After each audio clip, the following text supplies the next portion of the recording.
road at Raider Field. Yeah. Right now, the Dillard family was honored. The 3 children that remained out of that tremendously unfortunate crash of a driver knocking out their mom and dad. The 3 children are here tonight, and now the Bradley Central Bearettes, state champions for the last 2 years. Back-to-back state champions. And 3 of the last 7 years. Coach Reuter and his girls are out there, and it's theirs to lose right now. I think everybody's looking at the Bearettes as the team to beat without question. I say only lost one senior off of last year's team, and she's playing up Tennessee Wesleyan, but she was a reserve guard, so the starting lineup is back intact with a lot of girls that have gotten good experience and ready to grow.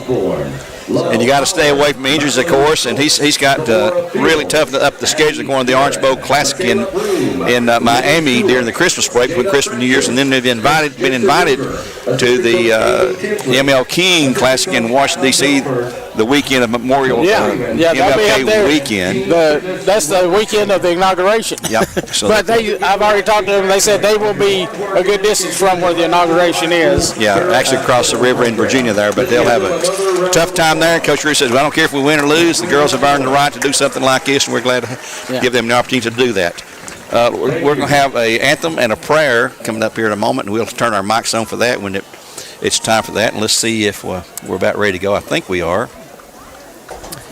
And we're letting the girls clear off the field right now here on ESPN Cleveland 101.3. Going to have Miss Katie Neely. She's going to perform the prayer.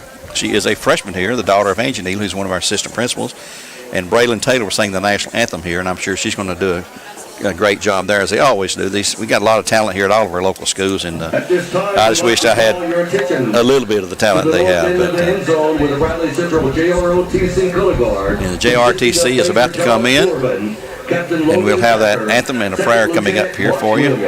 This crowd continues to file in. I think a lot of people waited to the last minute to see if it was actually going to rain, but it looks like we're in good shape tonight, and we should have a really good crowd here tonight. But, let's take a quick break here. Let's take a 1-minute break this time. Just 60 seconds. We'll return here to the Bradley Medical broadcast booth as part of the Vitruvian Medical Group. We'll be back in 60 seconds on ESPN Cleveland 101.3.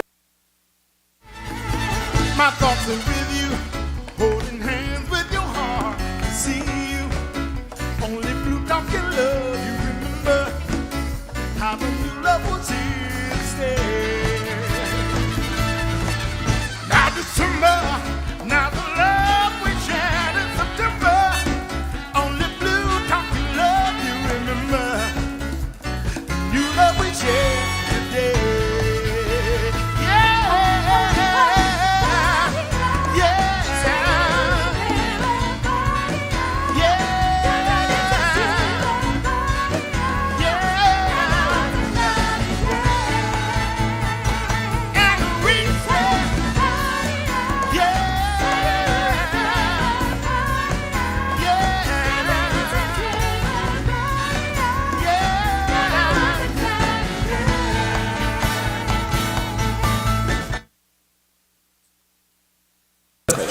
By the way, we haven't mentioned this yet, but we got Braves baseball tonight on Mix 104.1 as they'll continue with, I think, Toronto, maybe? No, Braves aren't playing tonight. No, they're off. That's right, Thursday. They're playing the Dodgers starting tomorrow night, 3-game series in Atlanta. It's Thursday night. Also tomorrow night, we'll have Here Comes Our Prayer. And tonight, I would just like to thank God for this beautiful day and all the talented football players. I call on Him to keep each spectator and player safe tonight. I hope for good sportsmanship and respect. I ask you that all of our players play for you tonight, and I ask that we all have fun and enjoy tonight as you have made it for us. In your name I pray, amen. Thank you, Katie. We got you. And here comes that's Katie Neely with the prayer. Here comes Braylon Taylor, Jr. with our national anthem. Of the BC Nation, we'd like everyone to please stand for the national anthem being sung tonight by Miss Braylon Taylor. Oh, say, can you see by the dawn's early light what so proudly we hailed at the twilight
told you, folks, the girl had a great voice there. That is Braylon Taylor, a junior, singing our national anthem here at Bear Stadium on ESPN Cleveland 101.3. Junior ROTC is on the field with their flag tribute, and something we've not mentioned this week, tonight at least, Joe, is this was the anniversary of 9/11, 23 years ago. Yes. A day that us people who were alive then and old enough to know what's going on will live and never, ever, ever forget. Sort of like Pearl Harbor back in the days. You know, we weren't alive for that, but you remember that? You remember where Kennedy got assassinated, things of that nature. But a lot of celebration, tributes around the country, around the communities and all that for the 911 folks who lost their lives and their families that remain, and a sad, sad day in American history. Yeah, we were talking about that at the office this week as they were preparing for something for the paper for it, and we each one talked about where we were at when it happened. I was working for the Savannah Courier in West Tennessee at the time, and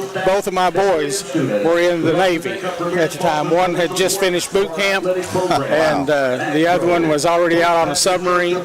But and also the September 11th is my youngest daughter Faith's birthday. She turned 30 this week, so I no longer have any children in their 20s. I guess that happens when you're a grandpa many times over and a great-grandpa twice. Well, there you go. So I'm enjoying that luxury, too, of having grandkids and great-grandkids. But right now, the officials are down on the field. I'm not sure where a band is at. They're out there now. They're coming in. They're coming in now. They didn't perform the anthem on the field, but it was sung by the girl a cappella here. But the officials are assigned from the local area here. Braylon Taylor did a great job. Katie Neely did a good job.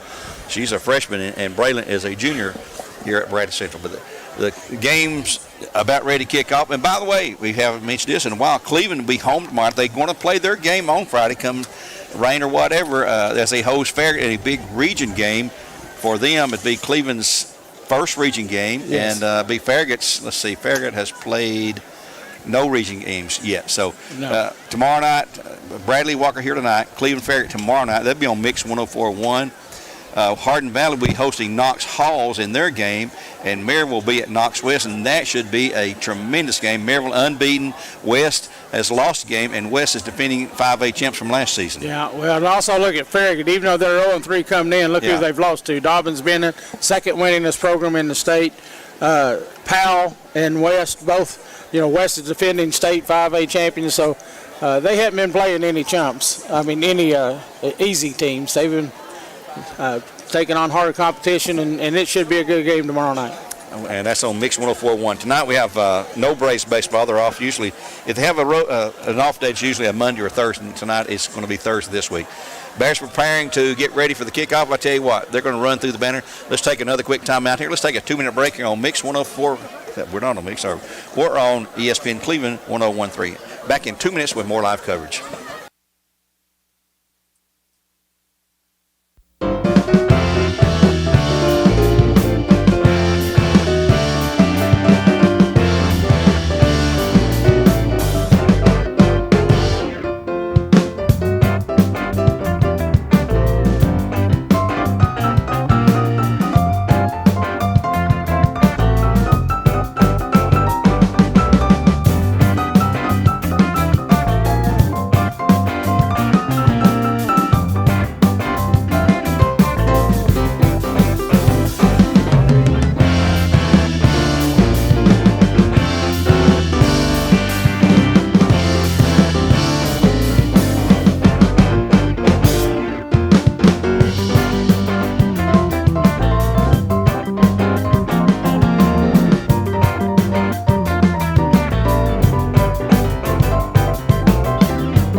So we'll take your word for it. Navy blue pants, Bears in gold tops and black pants for the Bears.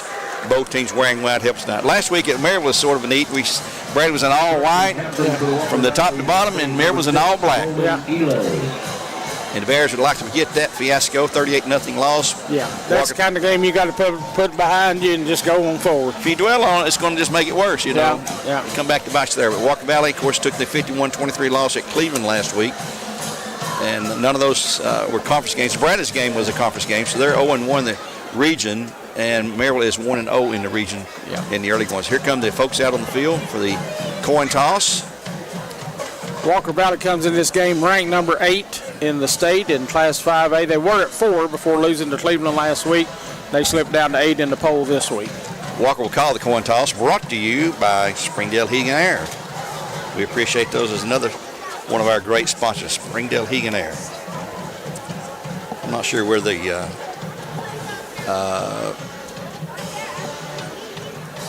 group is from. It's got to be assigned out of the Athens, what we call the Tri-State Association. Yeah, but it is. I believe, has he tossed it yet? No, he's just still talking to them. Here comes the toss in the air here momentarily. A lot of instructions they got to have. And Walker wins it. And defers. And typically, everybody always defers the second half in case they need to. The Bears will probably receive, and I'm saying they're going to receive on the north end because the wind's blowing out of the north more than anywhere. So Bradley will be on the north end, the open end of the horseshoe, and they will receive. Give me an indication, sir. Yep, they will receive on that end.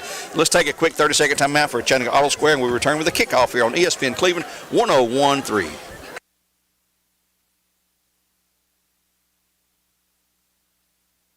At your Geico local office, we know that time flies.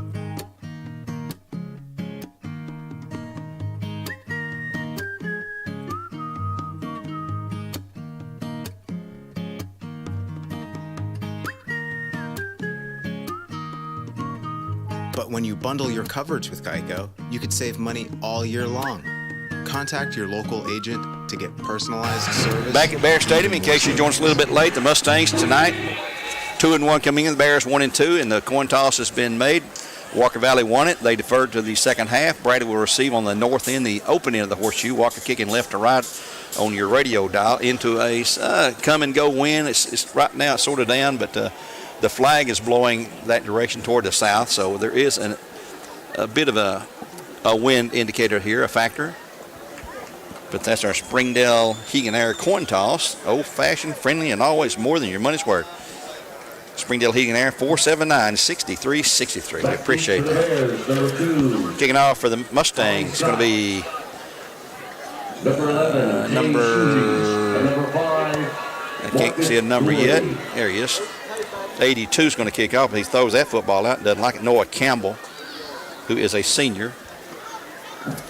I hadn't checked. How many seniors does Walker have? Any idea, Joe? No, not right offhand, I don't. Well, there's a bunch on there. I'm looking at the roster here, and I don't have time to count them right now. It looks like, I think I counted them early this week, 20-something, I believe, if I remember right. Quite a few seniors. Bradley will send back deep. Tay Sheehy. 23. Ollie Scott, and also on this side, is that number 1? That's not Zane McIntosh. No, that's not McIntosh. I can't see the numbers. Turn I think side. it's 11. That's Sheehy, Ollie Scott and Mason Gorey on the far end. Yeah, that's it. Yeah. So we got them going now. Yeah, Walker Valley's got 23 seniors. 23. Yeah, and they graduated quite a bit last year. You know, they've had to rebuild. Their whole offensive backfield and their linebacking core. So they've had to reconstruct as well. Noah Campbell preparing to kick off for the Mustangs. He'll take a deep drop, about 10 yards back. Kick to the 40 in high school. He's back at just 30.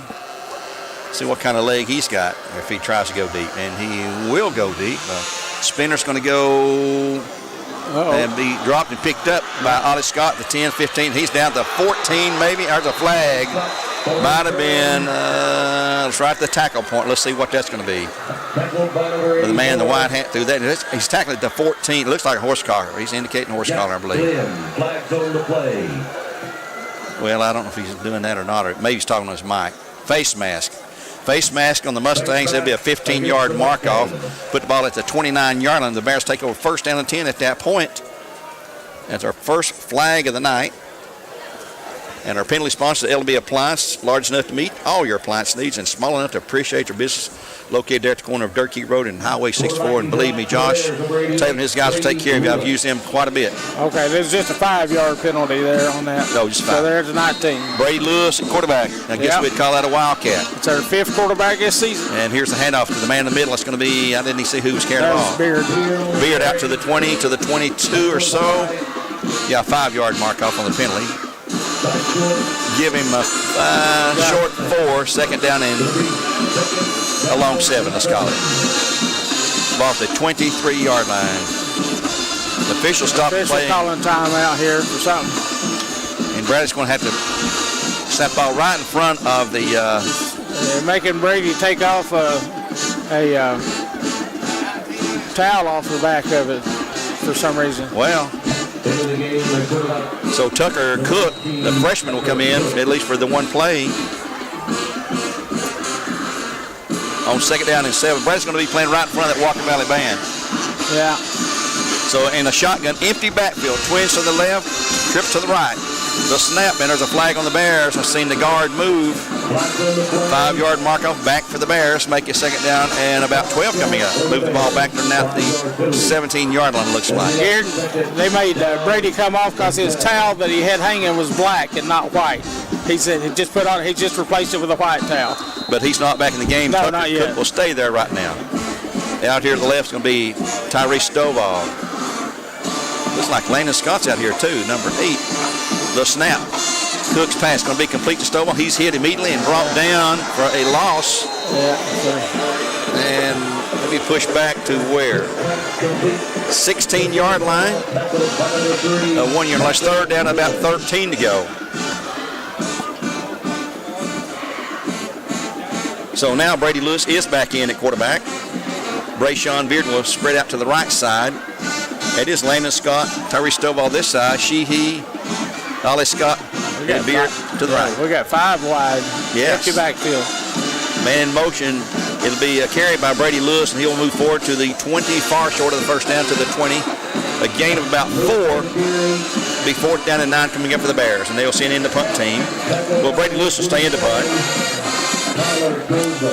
I'm not sure what the color of the towel means. I don't know either. I don't know. One of those silly rules, I guess. Brady will meet back to kick. Back deep is Hudson McCouche, number 8, and also number 1, which is Spencer McCouche. I guess they're brothers. Yes, they are. We don't have too many McCouches running around here in Bradley County that I know of, except at Walker. A good kick and a good roll. My goodness. From the Bradley 20 all the way down to the 28-yard line in Walker Valley territory. So that's a 30, 40, 52-yard kick. Yes, 52-yard power punt for Cleveland Utilities. Nice roll on that. Yes. The upbacks couldn't catch it and got by them, and it rolled a good 20 yards probably. First and 10 for the Mustangs now at their 30 or 28-yard line in their first possession, their first snap of the game coming up. Bradley was 3 and out. Both teams swapped penalties, 5-yarders. So we've had 2 L&B appliance penalties so far. Let's hope we don't have the banana puddings, we call it sometimes, on the field tonight. Yeah. In the backfield, Dosen Stum, S-T-U-M, Stum is the quarterback. He is a junior. And now time's going to be called. Now the Bradley band's going to play because Walker's on that end. Now they're going to send the Walker Valley player off. He's got a white towel. Okay. Maybe you can't have a white towel with dark pants. I have no idea. Everybody else has got a white towel for them. I don't understand that. Maybe it's his pants. I don't think they're below his knees. Well, that's the problem. Yeah. That's another rule. And the referee stepping back in to stop action again. We're off to an inauspicious start, I guess we could say right now. I would think so, you know. Fish talking over the center. Getting a little nitpicky on some rules that don't mean. How does that affect the game? I mean, it just kills me. Just kills me. It stops the flow of the game, stops them winning. Now, maybe we're going to get to have a snap here. First and 10 for Walker Valley at their 28-yard line here at 9:53 in the first quarter play here at Bear Stadium. High formation. High snap, pull down the stump. He'll hand off to the running back, and he'll be hit And McCouche will gain maybe 2 yards. Well, 1 yard to the 29. 1 yard. 2nd and 9 coming up. Tackle by Wally Suskowitz for the Bears. 2nd down and 9 coming up after a 1 yard gain by McCouche, who's number 4. No, excuse me. Yeah. No, Stum's 4. McCouche is 1. 1, and the other McCouche is 8. Yeah. Spencer is 1, and he's a junior, and Hudson is a senior. Yeah. I like the name McCouche. And here come the Mustangs now. Say it again. Stum with the behind him is Spencer McCouche. Has a single man out wide left, couple to the right. 2nd and 9, probably a passing down, I would guess, but man in motion left to right or right to left. Pass out in the flat's going to be complete. That'll be one of the McCouches, and he'll be brought down short of the first down. That's going to be Hudson McCouche to the 33. A gain of 4. It's going to be 2nd down, make it 3rd down, and 5. A good 5 to go for a first down for the Mustangs at their 33. Jacob Gentry on the tackle for the Bears. Landon Scott into the game. Eli Cross out for the Bears. Let's see how the Mustangs line up this time. Twins to the right side, still in the I formation.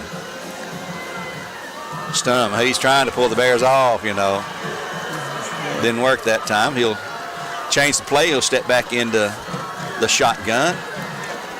Shifts a man left or right to left. He'll hand off to his running back, and he will be, he's right at, he's going to got a good spot that time in the 1st and 10 for the Mustangs. Yeah, he was diving for it there, stretching that ball out there. Had him sort of wrapped up, and he sprung free there for a gain just enough to get a first down at the 39. Still in Mustang territory.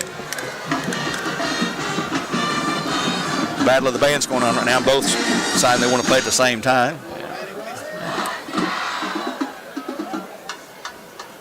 Play being seen in again as most every team now in high school level. Let's check the defense from overhead to see what it looks like and then decide what play to call. And they'll even change that if the defensive formation shifts. I'm noticing that the coach is watching the time clock a lot, so it looks like they're purposely running some time off of it. Oh, play clock's at 2-1, and they didn't get it. Well, they let him have it. Storm back, he's going to be sacked. That's a Food City sack for the Bears. Let's see, there's Wiley Suskowitz, as you might know, along with Zane McIntosh.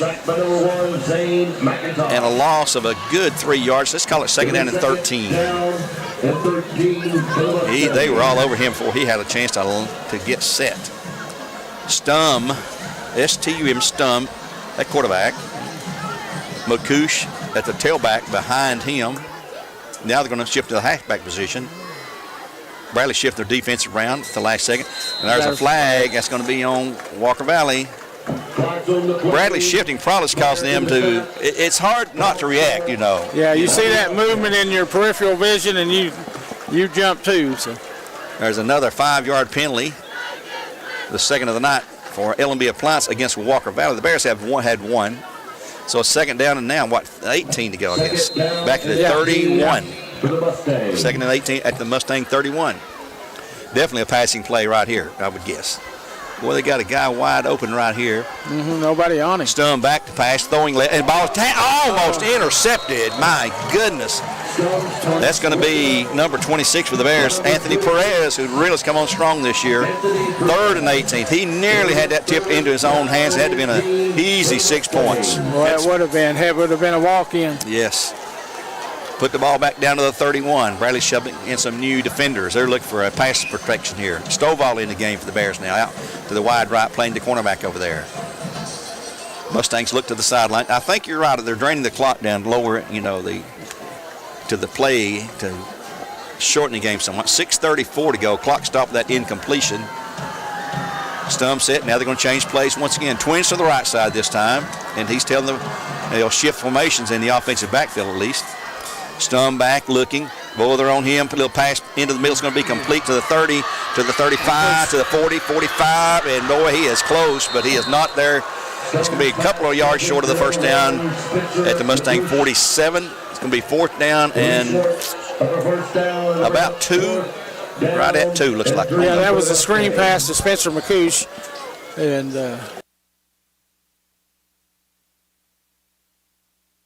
4th down and 2. Let's see if they go for it here. Early in the game, near midfield. If you don't get it, you haven't lost a whole lot. Bradley needs to be aware of not jumping off sides here. Let's see if they try to pull them off. Yeah, they're going to change plays now. Play clock's at 11 for Bradley Concrete Lamcon. Stum set. I don't know if they're going to snap this or not. Yeah, they shift to try to get Bradley. Now he's going to run it, and there's a flag. Yeah. I believe they got him on the illegal motion. Yep. You had 2 guys moving at the same time. 4th and 7 coming up now after the mark-off for L&B Appliance. Yeah, illegal shift. They will send the punt team now. So 4th down, that'll make it 4th and 7 to go rather than 4th and 2 back at the Mustang 42, it looks like. So that's 3 penalties already on the Mustangs here in their first drive. Well, one of them is on the kickoff and 2 in the drive. So back deep for the Bears is Stovall. Tyree Stovall, first time we've seen him back there this year, the big lanky 6'7". Dylan True's punting for Walker Valley. He's got 10 punts for a 28.5-yard average this year. Here's the snap to Dylan. Nearly blocked. Yeah. Short kick's going to hit and take a Mustang roll, though, and go another 15 or 20 yards. And they will down it down to the Bear 22. Boy, he got a good 20-yard roll out of that probably. So the Bears will take over 1st and 10 for their second possession. They will take a 30-second timeout here on ESPN Cleveland 101.3 and return with the Bears' first down play. Back in 30. Right now, 30 seconds. Yeah. What's next? Well, Lee University specializes in helping you find your next path. Your education. Your calling. Your faith. Wherever you feel led, we know you can make a difference. That's why your Lee family will be with you to guide the way. No matter what twists and turns lie ahead, you can expect something great from Lee University. McDonald's.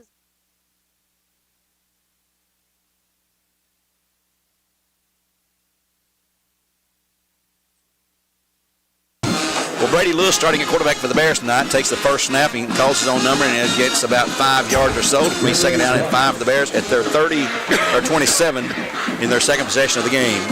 As the Walker Valley Band lights up with Bradley right in front of them, of course, running plays. In the backfield is Brayshawn Beard. He will hand to Beard. He'll hit the middle, and he will be stopped. It runs hard, but he's going to get a yard or 2.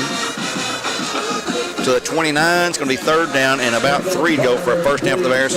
Now at their 29 at 4:32 to go in the first period of play. No score so far. Here on ESPN Cleveland 101.3. That wind is picking up. Yes, it is. Hope it's just not blowing in the rain here is all we ask for. So on 3rd down and 3 for the Bears, Beard to backfield with Lewis. I bet Lewis will carry this time, just betting. Guessing. No, he's going to pass. That's going to be incomplete right in the hands of Ollie Scott. And he drops it. It'll be 4th down and 3. Here comes the punt team. Bradley had a lot of drop passes last week. Another thing that was not happy with.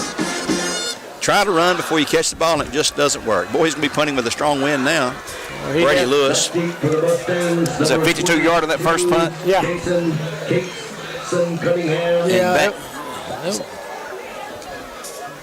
Getting ready for the snap. I want to see who our snapper is to. 30-something. I think it's 36. Here's a high. This one's not going to go as far, but it's going to be high. It's going to get a Bradley kick and roll down inside the Mustang 30. On down to right at the 30-yard line where the Mustangs take over 1st and 10 after another 41-yard kick that time. We'll take a quick 30 and be back with the Mustang play in 30 seconds on ESPN Cleveland 101.3, where games are supplied to you by Wholesale Supply Group. McDonald's is honored to serve our communities. McDonald's would like to give the opportunity to come join their team at one of their 11 locations. McDonald's has 5 locations in Cleveland and locations in Athens, Sweetwater, Madisonville, Etowah, Ocoee, and Ottawa. It's as simple as texting APPLY to 38000 or dropping by one of their 11 locations for an application. They offer flexible schedules, tuition assistance, and competitive wages. Come join the winning team at your local McDonald's. Mustangs set to go 1st and 10 at their 30-yard line after a 42-yard punt by Brady Lewis. Handoff in a full house backfield. And he breaks free from a couple, and he's going to have a first down. Let's see who the carrier is here. Maybe McCoosh. Yulo on the carry there, Roman Yulo. He'll gain to the 41, 11-yard gain, or a 1st and 10 for the Mustangs. That was almost like the old wishbone. Yeah. Had 3 guys set up there. Let's see what kind of formation they have this time. They are huddling up each play. Not the same formation this time. He'll have twins to the right side. Stump in the backfield at quarterback, out of the shotgun as always. He'll have a man in motion left to right. The snap to Stump, back to pass, being chased. Going to roll out and throw it. He's going to, he took a hit. Incomplete. Hit the ground. Intended that time for number 10, Tate Roundtree. He had a good effort and a good effort on both ends to get it away without getting sacked. And Roundtree had skipped off the grass into his arms. So 2nd and 10 with the clock stopped now at 3:18. Yeah, he was just about got there. I'm not sure who was chasing that time. Reminder, tomorrow night on Mix 104.1, Cleveland High School hosting Farragut, a Region 2 6A matchup. Terry and Greg, otherwise known as Dumb and Dumber, will have the broadcast. I'm gonna regret that one, aren't I? Ow. These mics live? Yeah, okay. I believe they are. Terry, I apologize, buddy. You know I love you. He'll get me back. Don't worry. He's barbed me a few times, but I don't apologize for Greg, though. Hand off in the middle for the Mustangs again. He breaks through for 1, 2, 3, 4, 5 yards, 7 yards. Javen Hall got 6 yards. Let's make it to the 47. Jacob Gentry on the tackle of the Bears. 3rd down. That's right. It had an incomplete pass. 3rd and 4. Big play here for the Mustangs. Offense and Bradley defense. Right back where they almost were the last time. We sort of played the game out here between the 30 and 30 most of the night. Mustangs again taking their time. Break the huddle. Got a full house backfield. Backbacks either side of Stum, the quarterback. Now time's going to be called by the Bears. So let's take one with them from Island Vane. We'll be back in 1 minute on ESPN Cleveland 101.3. My thoughts are with you, holding hands with your heart. See you, only blue talk can love you. Remember how the new love was here to stay. Now December, now the love we shared in September. Only blue talk can love you. Remember the new love we shared today.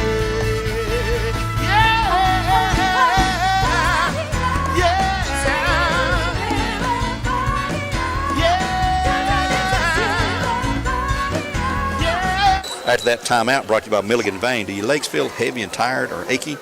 Call Dr. James Gooden. He'll offer an office treatment that'll make you look and feel better in a day. Milligan Vane, VEIN.com. Here we go on 3rd down and 4 for the Mustangs again at their 47. Trying to get a 1st down. They got a couple tonight. Bradley got a lot of guys on the line to rush. And a handoff to the guy in the middle. He will hit it and he will squeeze out a 1st down again. That was Elu on a Wildcat. Ulo on the Wildcat. Sorry. To the Bear 49. They're moving. That'll be a 1st down. The 1st and 10 at the Bear 48, really. And here goes Elu again. And here's Ulo on the carry. He's going to be down inside the Bear 45 to the 41, it looks like. They'll mark him down. A good gain there. 2nd down and 3 coming up. They've got to get to the Bear 38 for a 1st. That's Roman Ulo. He is a junior. We don't have the weights on those guys.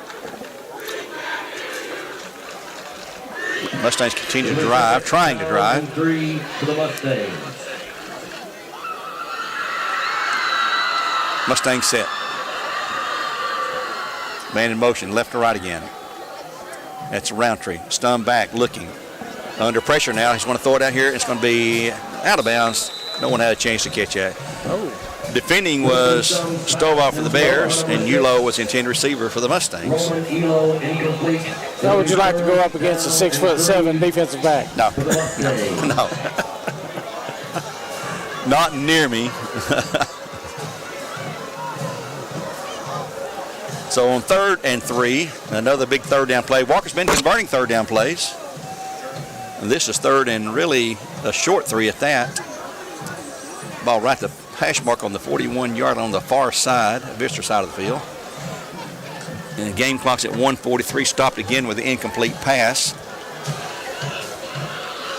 And here's the keeper this time. That's going to be a Wildcat, and that's going to be McCouche, or not Ulo, number 6. He gets 1 yard, but he's going to be well shy of the first. Going to be almost a yard and a half, looks like, at the Bear 40. And you know they'll go for this. And Ulo still in the Wildcat, I believe. Yep. They'll shift the man over and hand off to Ulo, and he is going to get the first and pedal his way and push his way down to the 35. We'll be first 10 onto the 34-yard line for the Mustangs, the first 10 at the Bear 34. They're not getting big chunks of yards, but they're getting just enough to keep the drive alive. Paisley on the tackle for the Bears on that last play. He's a young freshman for Bradley. I think this is something new for Walker Valley. I hadn't heard anybody tell me about them running a Wildcat much. Stum back at quarterback now in the I formation. Now they're looking at the sidelines. With him is Hall in the backfield, in the I back, they would call that.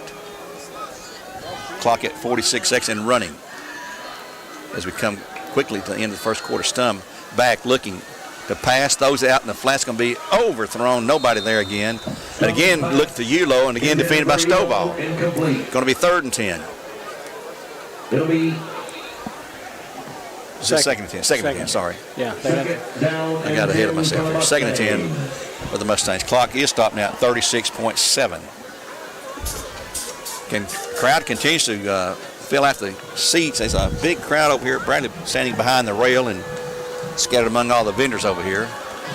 Here we go, 2nd and 10. Stum hands it off this time, and it'll be a short gain for Hall to the Bear 31. Going to be 3rd down and about 7 to go. Anthony Perez on the tackle for the Bears, and a little bit longer on 3rd down play this time. Game clock's at 14. They'll get one final playoff here, it looks like. Well, I don't know. They looked at the sidelines to change play. Play clock's at 4. They're going to let it run out now. Yeah. And that will end the first quarter play here on ESPN Cleveland, 101-3 with no score. The Bears and Mustangs have battled, but there's no score here from Bear Stadium. Well, let's take a 1-minute timeout on ESPN Cleveland, 101.3, where our games provide you by Wholesale Supply Group. Back in 60 seconds.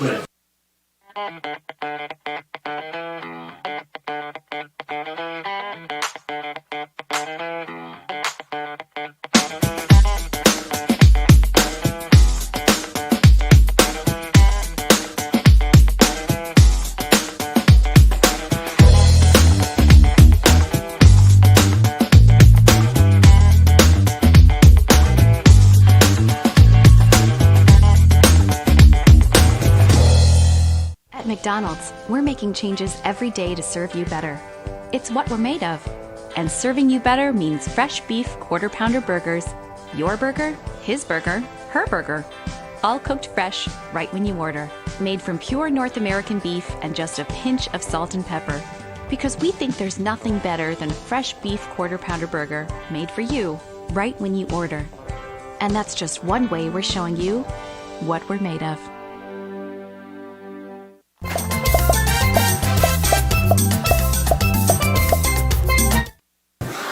Back here at Bear Stadium as we start the second quarter play with no scores. 3rd and 7 coming in for the Mustangs at the Bear 31. I also like to thank Papa John's Pizza. They provide pizza for the board officer back in the studio.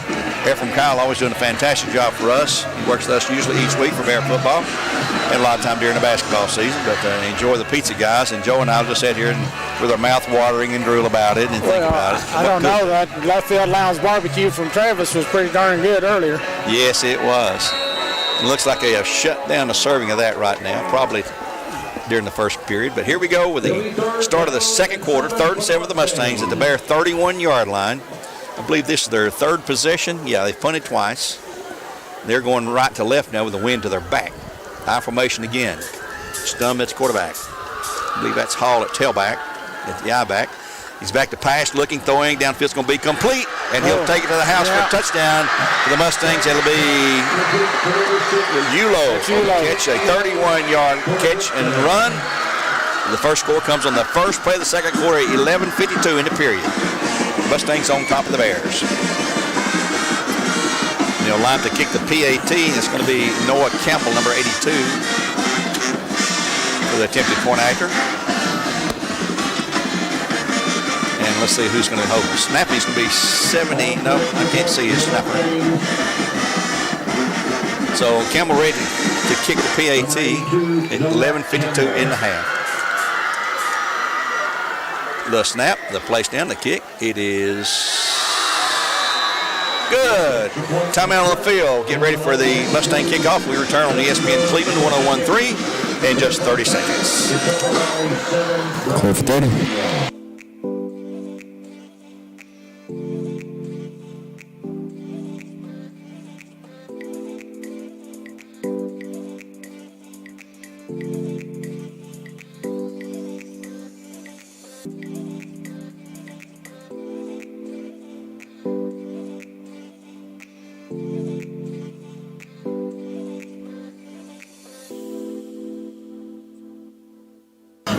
Back here at Bear Stadium on ESPN Cleveland 101.3, getting ready for the Mustang kickoff. Earl. Sorry, Earl. Wow. What kind of drive was that for them? Did you have the number of plays or whatever on that? I don't know. You just shocked me right there with that Earl. I sincerely apologize. And I apologize to Earl, too. Yeah, that's who I would apologize to. Let's see here. That was start on their own 30. 70-yard drive. 11-yard play drive. And that was the longest play of the drive, the 31-yard pass. 31 yards. Yeah. That's the longest play of the night so far. Campbell to kick off again for the Mustangs. Back deep again is Goree, Ollie Scott, and Sheehy. Across the way, it looks like. Here comes Campbell's approach to the ball. Here comes a kick. Line drive is going to go, taking it to 1, to the 5, 10, 15, to the 20, to the 25, to the 30. There's a flag. That's coming back. 33. Probably a block in the back. SB Ollie Scott on the return to the 33, but let's see what the flag is. Probably a block in the back. Yeah, that's what would be my guess. Typically. And there, yep, they're going to mark it holding. It's holding, they say, on the Bears. Mark it off 10 yards, back to the 23. Against the Bears. Yeah, block in the back, I guess it'd be called. To the 23. Oh, it's around the spot of the foul. Oh, man. So that's going to go back farther. Oh, man. That was at half the 20. distance to the 10. Yeah. 10-yard penalty anyway, so put it back. The Bears will be back to front of their own goalpost. Back to the 10 now. Yeah. And Brady Lewis will come out again at quarterback. It looks like. And he will line up there. Bradley is really strapped for quarterbacks, and he is the 5th quarterback of the year. 5th of the year, yes. It's our 4th game. Wow. Yes. The gods are not kind sometimes. Beard in the backfield with Lewis. He'll send a man in motion left to right. They'll snap and hand off to the back coming around. He's going to be dragged down behind the 5-yard line. That's be Ollie Scott. He'll be losing back to the 5. A 5-yard loss, second down and 15. The offensive line is doing nothing to help Bradley's offense right now. That was Troy Disawixix, I believe is how you Easy say for you it. to say. Yeah. Number 5, we'll say. Yeah. Troy, who's number 5 in the program. I couldn't. Yeah, he's a wrestler for them, so he's used to making big hits. 12 letters and 2 vowels in that name. Yeah. Second and 15, clock at 11-9, 7-0 Mustangs. Bears standing on their own goal line now. Lewis is. He will roll left. He's going to look. He's going to throw it out there. It's going to be incomplete. Overthrown, intended for Tay Lindsay that time. Tay has a great JV game Monday night. By the way, we'll have a Monday night JV game here, the Bears and the Mustang JV teams at 6 o'clock here in Bear Stadium. I always forget to mention that, but it'll be a good turnout for that as well. Should be, yes. 3rd down and 15 for the Bears now. They are really in a heap of trouble right now. They trail 7-0. Clock stopped at 11:01 in the opening half. Scott going out wide right. Stovall here to the right. Landon Scott tucked in underneath him, sort of the H-back position. Looking to the sidelines for a long time to call a play. Bears going to call time. Yep, they're going to call time. Bradley will take a time, and we'll take one with them. That's their second time out of the half. We'll be back in 1 minute after a timeout brought to you by Milliken Vane.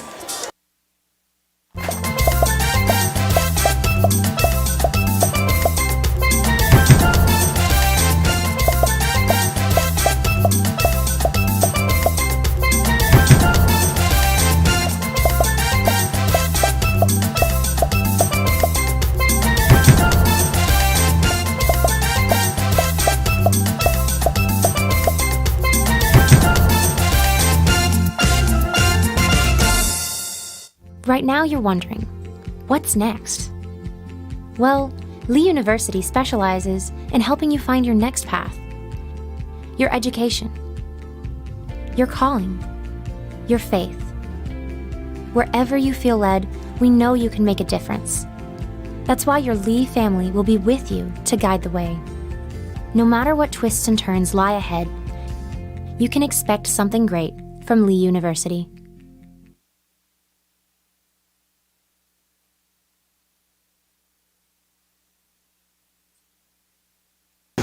Brady Lewis on the carry for the Bears on 3rd down and 15. He'll gain about 6. It's going to be 4th and still 9 for the Bears at their 11-yard line. They're going to punt it away again. Lewis drops back to punt, back to receive. The kick is number 20-something. I can't see his number clearly. Dylan True. Is that True? Here's a snap. Cunningham. And a kick. It's going to hit and be taken at the 45, to the 40, to the 35, to the 32, and that's going to be it. Number 22, Cason Cunningham, who is a sophomore. Returns to the Mustangs in tremendously good field position at the Bear 32, it looks like, where they'll take over 1st and 10, leading it 10-0, or 7-0, excuse me, 10:09 in the first half of play. Tomorrow, go ahead, Joe. Coach Akins is high on the Cunningham boy. He had talked about him before the season. It's one of their future main running backs. It's Cason Cunningham, just a sophomore this year. Tomorrow night, it is Cleveland High School football on Mix 104.1. That's Farragut comes to town. The Admirals, who are winless, taking on the unbeaten Raiders in a region matchup in Region 268. Kickoff at 7 o'clock there on Mix 104.1. Here we go on 1st and 10. Looking to the sidelines, changing the play again. In the backfield, it's going to be Stum at quarterback. They better hurry. And they just got it off at the final second. Hand off to McCouche. And he's going to have good yardage before he's ran out of bounds down. He's got almost 10 yards. That's Spencer McCouche.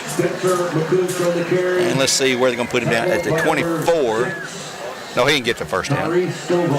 Stovall on the tackle. It's going to be 2nd down and 2, though, after an 8-yard gain to the Bear 24. And Spencer again with a carry, and he's going to stumble, and he will fall forward, I believe, for the first down.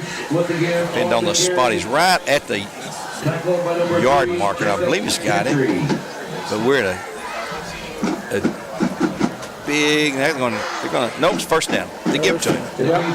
Had to look at it close. Right there on the sidelines. Had to give it a close look. It will be a 1st and 10 for the Mustangs at the Bear 22.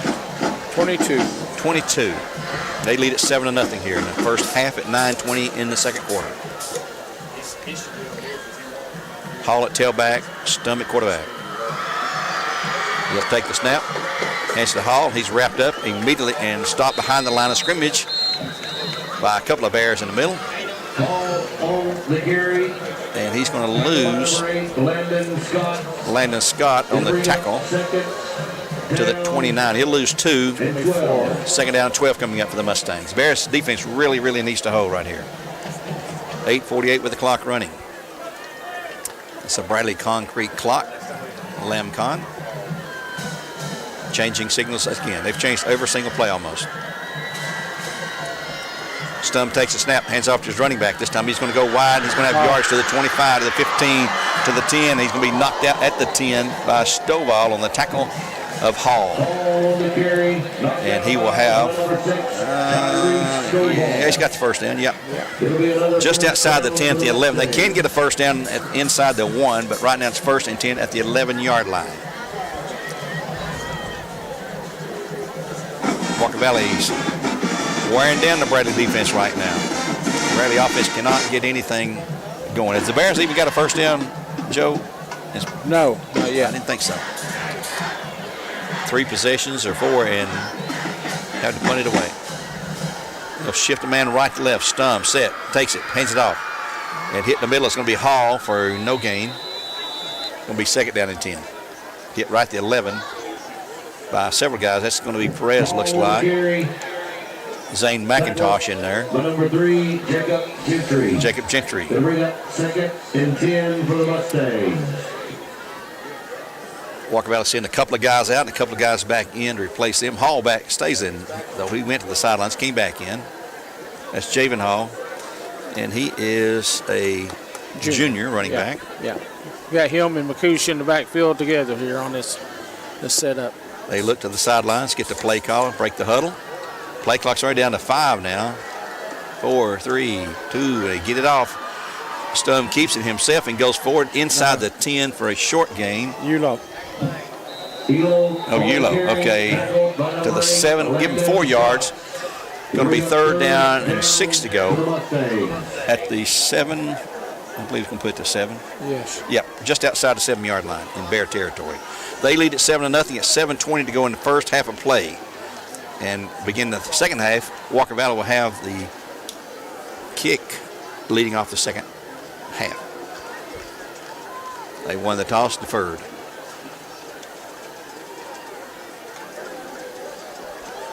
Play clock's at 10. Hall in the I-back formation behind Stum.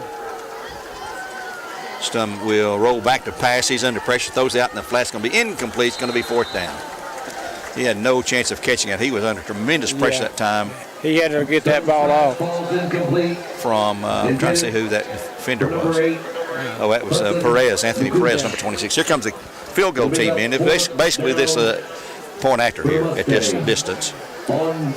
They'll snap it from the 7, place it down to the 13, so making a 23-yard field goal attempt for Noah Campbell, who's kicked a PAT. And he's kicking off for them, so he must do all the place kicking chores at this time. See Ken to Will Campbell, do you know, Joe? I don't believe so. Here's the place down. His kick is up. It's no good, is it? No, look like it might have been deflected. So he hooks it wide left, maybe partially deflected, so the Bears will take over 1st down 10 at the 20-yard line. And let's keep it here this time. We've had a lot of timeouts and stoppages, but just remind you, tomorrow night from Benny Monroe Field. Stadium. Benny Monroe Stadium. Yeah. Their field's not named then, is it? Raider Field, maybe? Yeah, Raider Field probably. Anyway, Terry and Greg Phillips, Terry Evans, and I apologize for calling him a name earlier. Because he's going to get me. I'm not going to listen to his game tomorrow night because I know he's going to nail me. That's okay. It's all fair and loving, where they say. Here come the Bears again with another possession from their 20. They really need to get something going offensively. They have been stopped all night long. Brady Lewis stays at the quarterback position. Brayshawn Beard in the backfield. Single man left, twins right. Out of the shotgun, of course. And everybody moves. Got to be a flag on somebody. Penalty flags on the play. That's going to be on the Bears procedure. And Joe, you're right. It's hard to put another quarterback in for the 4th straight game and expect any continuity. Well, I'm going to say, you only had a couple of days of practice. We're playing the night early. So, he's got to learn these signals that are coming in off the sideline. It's one thing to look at him as a receiver. It's another thing to look at him as a quarterback. Yeah. So it's an adjustment. 1st and 15 after the mark off for LB Appliance. Lewis hands it off to Brayshawn Beard in the middle. He'll get to 5 yards back just about to the 19. Going to be 3rd down, or 2nd down and 11. There's a repeat of the 1st down. 2nd and 11 coming out for the Bears. 4-yard gain for Brayshawn Beard, a junior. Came over to Bradley from Cleveland during the offseason. Bears getting a play call on the sideline. They'll spread them out. 3 wide receivers, 2 left side. Lewis hand off to Beard in the middle again. He will move forward for a few yards to the 22 or 3 before he's pushed back. It's got to the 23. 3rd and 7 coming up from the 23 for the Bears. Clock is now just rolled under 6 minutes here in the first half of play. 7-0 Mustangs on top of the Bears.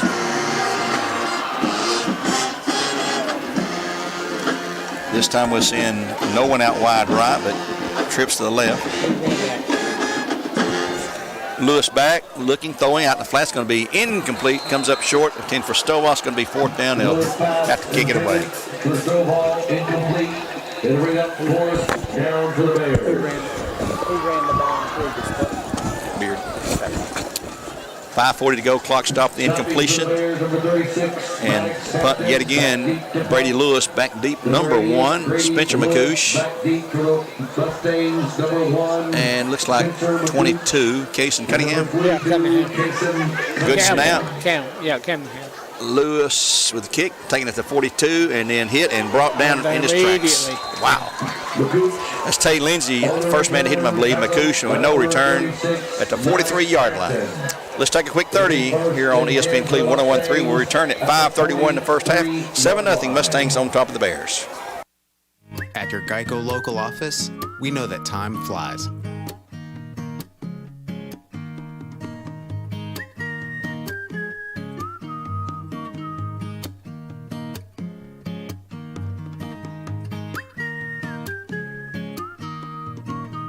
But when you bundle your coverage with Geico, you could save money all year long.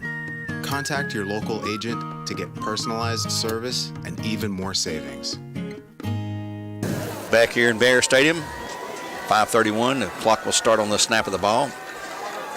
Mustangs at their 43. Stum will hand it to Hall. He'll hit the middle to the 45, and that's it. 46. Well, he falls forward to the 47. Hit first by Jacob Gentry and Zane McIntosh. Gain of 4, 2nd and 6 at their 47. Mustangs lead at 7-0. They scored on a 31-yard pass play from Stum to, was it McCouche got that? I don't remember what number caught it. No, Elo. Elo, that's right, Elo, Roman Elo. Hand off to Hall again, going wide right. He's going to have yardage this time to the midfield, the 45, the 40, to the 35, where he's brought down finally after a huge gain from the 47 in Mustang territory to the 35. So that's 15 plus 3. That's an 18-yard gain and a 1st and 10 for the Mustangs. Bears have yet to get a first down.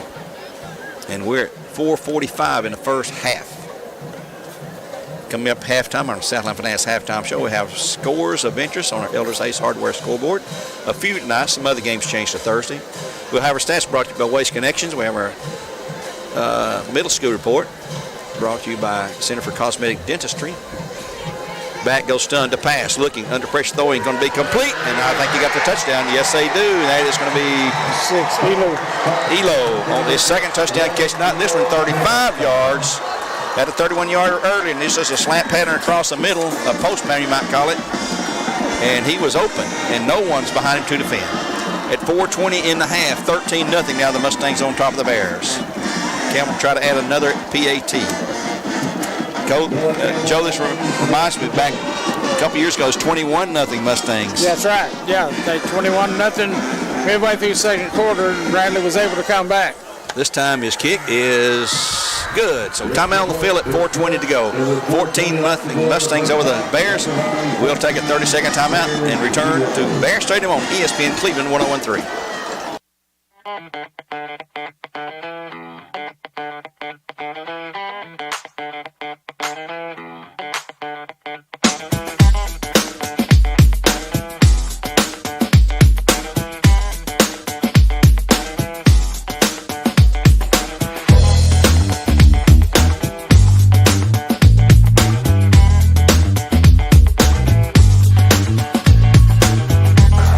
Take a 14-0 lead at 4:20 in the half. They're going to be kicking off to the Bears. Same trio of guys back deep. Looks like Ali Scott, Sheehy, and also looks like 21 Arrowwood in the middle there for the Bears. Number 11, Tay Sheehy. And Noah Campbell to kick off for the Mustangs. 14-0 Mustangs, trying to improve the record from 2-1 to 3-1 in a non-conference game here. The Bears will be on the road to another non-conference foe next week. First time ever to face Innovation Academy in Springfield. That's in Robertson County, way up above Nashville. It's a long way, folks. We'll have to lose by noon. High spinner kick, going to be going to the right side, taken at the 6 to the 10, looking for room to ramble. To the 15, trying to get out wide right. And there's a flag. He's coming back wherever he gets. And he's going to be brought down to the 23, but a flag back at the 14-yard line. You know what's going to be blocking the back. Yeah. On the Bears. A very, very young, inexperienced team this year. He gets to the 23, 3 on the return. The flag's back at the 14. Blocking it back? Yep. So that's going to be half the distance from the 14. So the 7-yard line start deep in the hole again. Yep. And that sure doesn't help the cause. But another L&B appliance penalty out there on Durkee Road at the intersection with Highway 64. See Josh and his guys. After a lot of experience there with those guys in selling new appliances or repairing ones you may have. They're quick to get out there and help you out. Saw them drive up my street yesterday. So they're selling them around the town. Yeah, they do a great job there. And Josh also has time to pastor a church out there on Warlove Highway. Yeah, 1st and 10 for the Bears at their 7-yard line. He's also on the school board, so he wears a lot of hats. Bears on 1st and 10 from their 7. Brady Lewis continues at quarterback. Out of the shotgun. Beard to his right. Brady with the carry, and he's going to be hit. Oh, actually, it would have been a face mask grab, I thought, but he's going to be sacked in the backfield for a loss back to the 3. Let's see if it's a flag. I think it is. Yeah, somebody's talking about it, Looked like they grabbed his helmet or face mask. I'm not sure what that's about. I don't see the flag, but the side judge came in on that to report it. Personal foul, face mask. Yeah, he did. I thought I saw that. That'll be a 15. Yeah, 15-yard mark off and a first down for the Bears, the penalty way. It'll be appliance penalty mark off, and they'll take it, and it'll get them out from under the shadow of their goalpost, and they'll mark it off out to the 22-yard line. 1st and 10 for the Bears in Cleveland Ford. Give the Bears a little bit of breathing room. Beard to the left side now with Lewis. Twins left side also. Beard in the middle. He's going to go around the right end. He's going to hit the 25. He's going to hit close to the 30-yard line and cross maybe to the 31. Good gain. 2nd down and short coming up for the Bears. It's a 31. They've got to get to the 32. Probably a yard and a half to go or something like that. No, it's not even that for him. About a half yard. About a half yard. Bears would love to get something going here. At 3:38 in the first half. They trail at 14-0. Handoff to Beard, going to the right side this time. He's going to have the first down out to the 34. A 1st and 10 for the Bears. And Cleveland Ford after a gain of 3 for the junior Brayshawn Beard. It'll be 1st down and 10 Bears. Yes, 1st and 10 for the Bears at that point. Put it down right at the Bear 34-yard line here. Clock running at 3:30 to go. Bears do have all 3 time. No, 1 timeout remaining. Mustangs have all 3 of theirs. Beard's going to hit the middle again, and he will move forward to about the 37.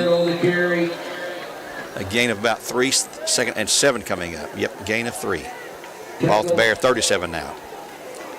Bradley, of course, hasn't huddled all year long. They look to the silence, get the next play call in. Run out of the shotgun exclusively. Bear set. Lewis, handoff to Beard. He's going to try to get around the right side. He's dancing around. It's going to have a couple of yards to the 40. It's going to be 3rd down and 5. Pugh on the tackle for the Mustangs. That was Phelps on the run there. Oh, with Phelps? Yeah. Kenyon Phelps, okay. My bad. Kenny came to us from a school in Alabama this year. 3rd down and 4. Big play for the Bears. They need a first down to keep the drive alive. Twins right side. They'll send the man out, and Brady will keep himself, and he will. Well, he got a couple of yards, but he's still going to be shy by about a yard and a half and be 4th down. Well, really, it's just a yard. Yeah, they'll probably go for this. 4th and 1. I'm not going to punt this. Well, he's sending the punt team, but let's see. Clock's at minute 52. It's running. Lewis drops back in punt formation. 4th and 1 for the Bears at their 43, trailing at 14-0. And there's a flag before the snap. I don't know what that's about. That's prior to the snap. Illegal substitution on the Bears. You can't do that. Well, that will sure make and force the punt. So we're going to back it up from the 43 to the 38, I guess. 38, yeah, it should be. Yep, 5 yarder to the 38 for L&B Appliance, another penalty. So 4th and 6 with a minute 40. Lewis back to punt, back deep. A couple of Mustangs. Now the officials step in again, stopping the clock for some reason. What is going on here?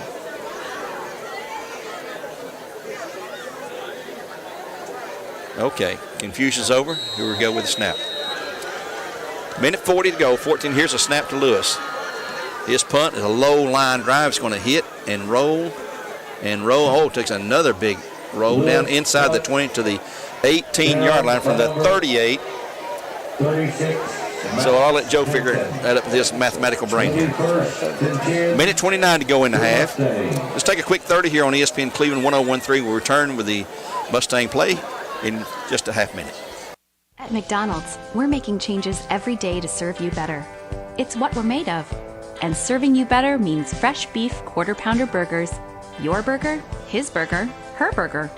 All cooked fresh, right when you order. Made from pure North American beef and just a pinch of salt and pepper. Because we think there's nothing better than a fresh beef quarter-pounder burger made for you, right when you order. And that's just one way we're showing you what we're made of. Mustang set to go out of the I formation again. Stum, back to pass, looking. A little screen bubble underneath, trying to be, and it is complete to and man, did he get jacked up by Jake Powell. I mean, McIntosh, I'm sorry, number 1, McIntosh, and he got jacked. No gain, it was complete. He probably just assumed he didn't catch it so he wouldn't get hit. Yeah, he paid for that one, that's for sure. And we have a scholar listening tonight, Will Campbell. Will Campbell, yes. And he explained how to pronounce. Yeah, Troy Dyskevich. It's spelled D-Y-S-K-Z-I-E-W-I-C-Z. He wouldn't be on Wheel of Fortune with that. Handoff in the middle. It's going to be a short gain out across a 20. Thank you, Will. Appreciate that, bud. 45 seconds to go in the half. Second down or third down and 6.5, maybe 7 coming up. Time call by the Bears. They'll take their final timeout at 38.4. They're going to try to force a timeout or try to get the punt. So we'll take a quick one with them, a 30-second timeout this time from Milligan Vane. We'll be back in a half minute on ESPN Cleveland 101.3, where our games are always brought to you by Wholesale Supply Group. Right now you're wondering, what's next? Well, Lee University specializes in helping you find your next path. Your education, your calling, your faith. Wherever you feel led, we know you can make a difference. That's why your Lee family will be with you to guide the way. No matter what twists and turns lie ahead, you can expect something great from Lee University. Back here at Bear Stadium after the Bradley timeout, and the scoreboard shows that's their last, and I believe it is. They've taken 3. Yeah. The Mustangs have all 3 of theirs, and they'll have it 3rd and 7. The Mustangs will at their 21, leading at 14-0 as we get very close to the first half. We're trying to get Dr. Cash. I texted her earlier today, said she'd be with us at halftime, so I'll have to remind her about that. I've seen her husband John here earlier. So here we go on 3rd and 7. Stum with a single man behind him now in the I-back formation. They'll send a man right to left. He'll take the snap in the middle, and there's a loose ball. Oh, the Bears say they have it. Let's see who has it. And the referee says it is Brandy Ball. So there's a turnover at 31 seconds to go at the Mustang 17, 18-yard line. 18. Not sure who recovered that. I'm not either. They came out of there too quick.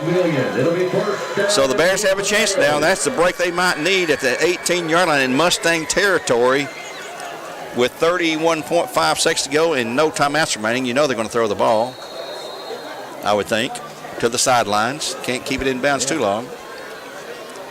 The Bears come out with Beard in the backfield beside of Brady Lewis. Both juniors. Got tight. No, a junior and sophomore. Got a tight lineup, no wide receivers. And Lewis going to drop back to look, pass. He's going to throw it down to the end zone. He's got a man there. Touchdown, Stovall. Touchdown, Bears. They do score as Stovall got behind his defender at 25.7. One play after the turnover. Man, And the Tennessee Valley Raji touchdown for the Bears. And boy, did we need that. Yeah, they had it lined in tight like they were going to run a wildcat and pulled back, and Stovall got behind the defender there. And of course, at 6'7", he's going to go up and get it. And the extra point attempt. White. Independent Insulation Services, your spray experts when you need foam sprayed. And it's good by White. Yeah. So at 25.7 to go, the Bears are on the board 14-7. Yeah, 14-7. That'll cheer up that halftime dressing room in a big way. Yeah, they grab a little momentum right here and see if they can bring it back out in the second half. We'll keep it here right now, Ephraim, since we're about to go to a halftime break. We'll have our stats and middle school report and all the things you need to know. Look around and get some high school scores for it as well. Here on ESPN Cleveland 101.3. Kicking off for the Bears, lead number.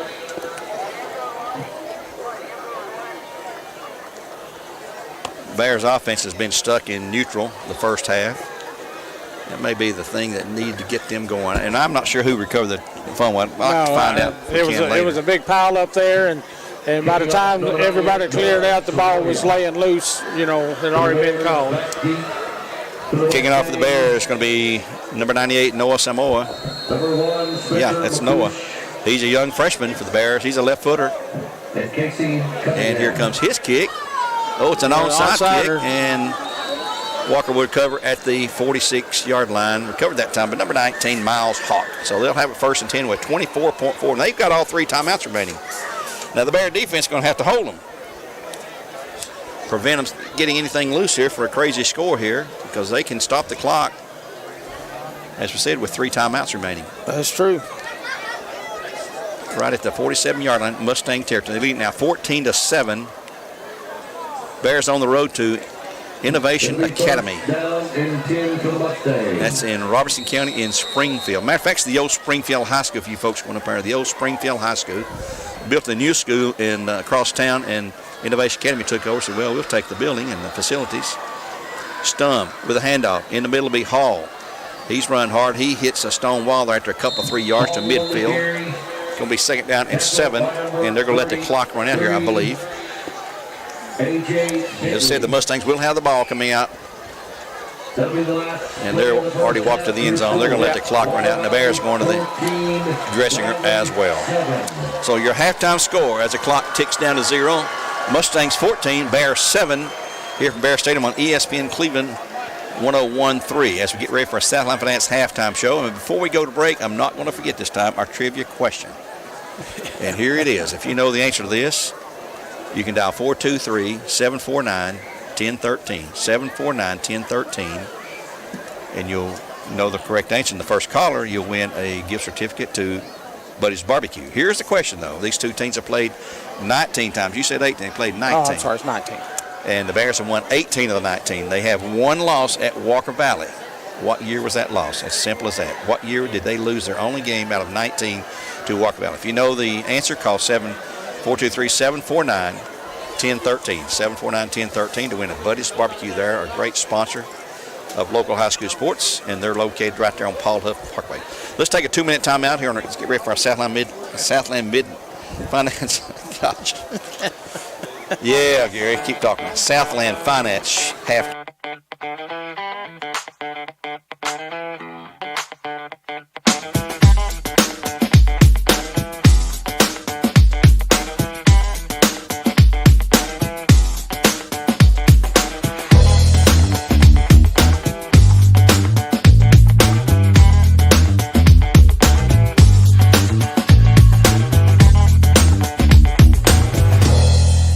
McDonald's, we're making changes every day to serve you better.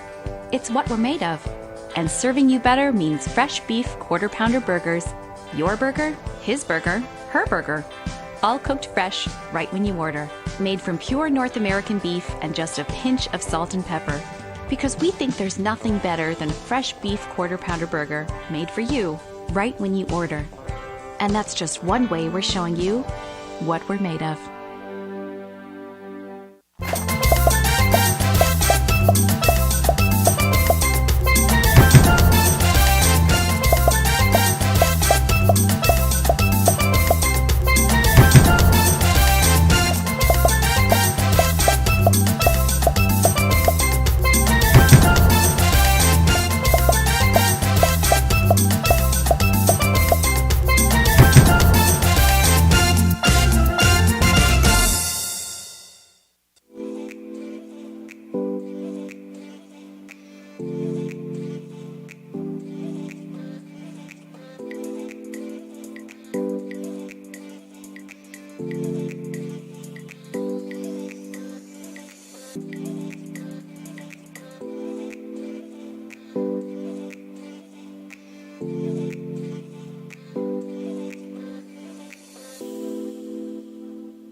Right now,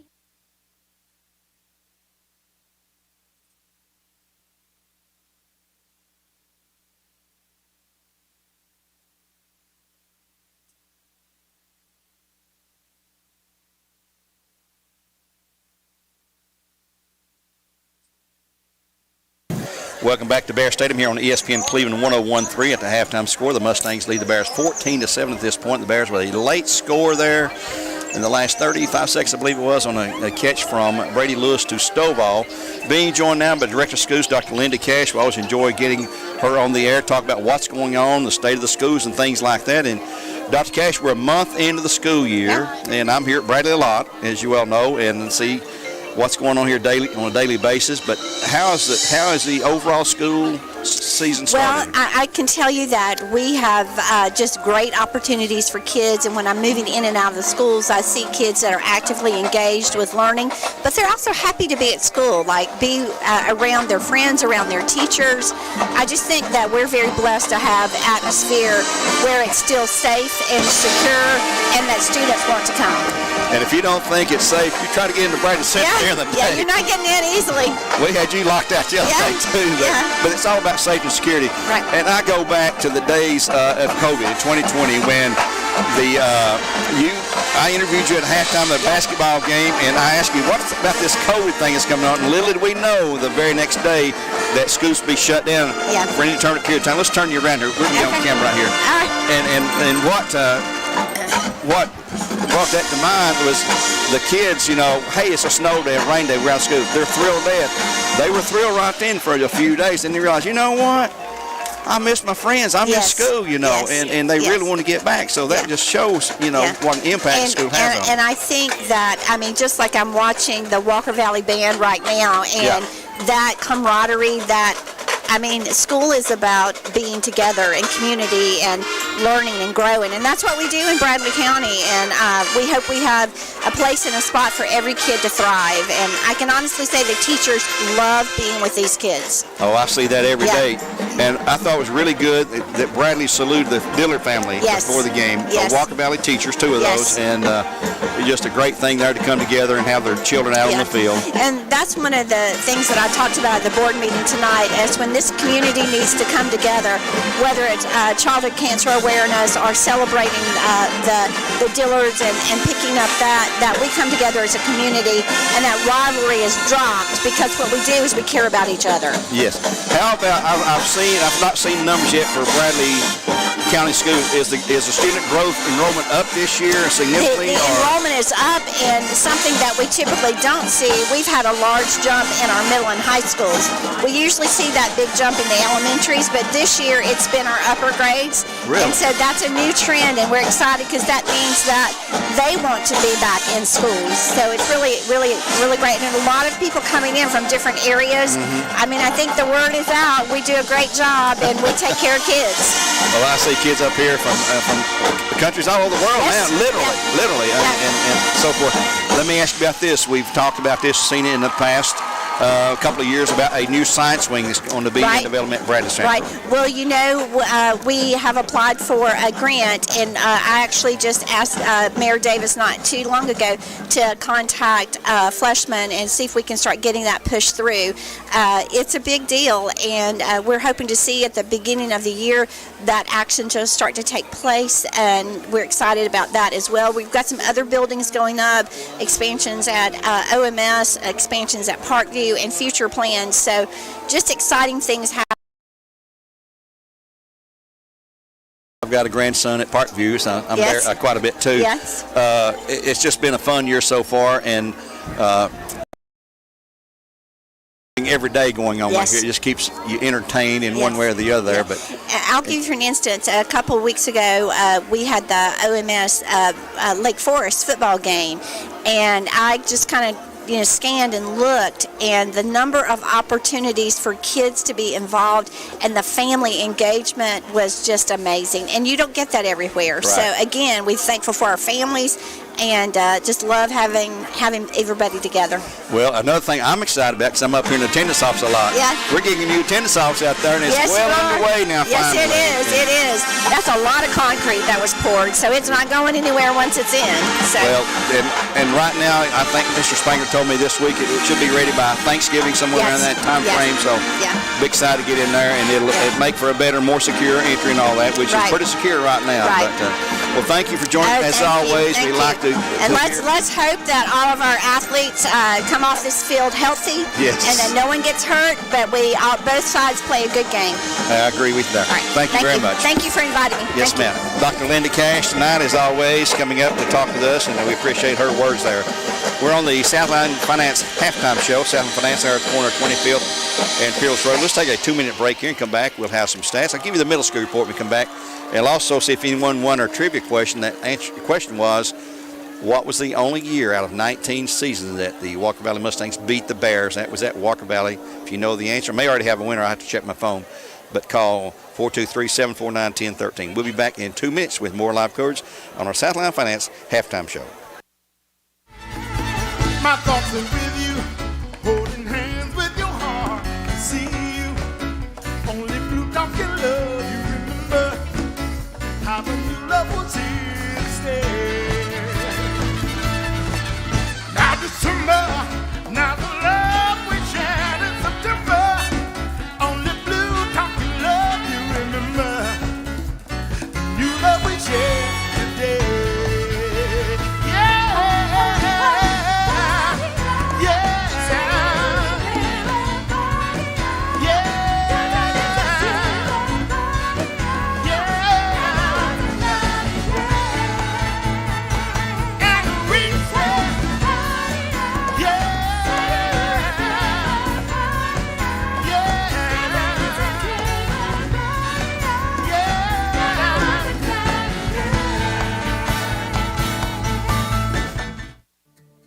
CRCC to me is a calling that God placed on my life to really step out in faith on something that I didn't think I could do, and it's been amazing to see how God's worked through it.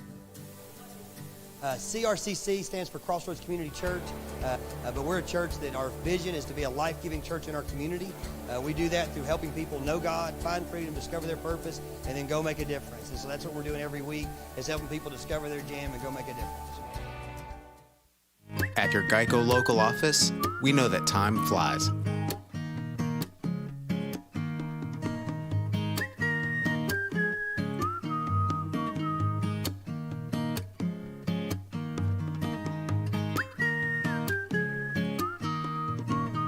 But when you bundle your coverage with Geico, you could save money all year long.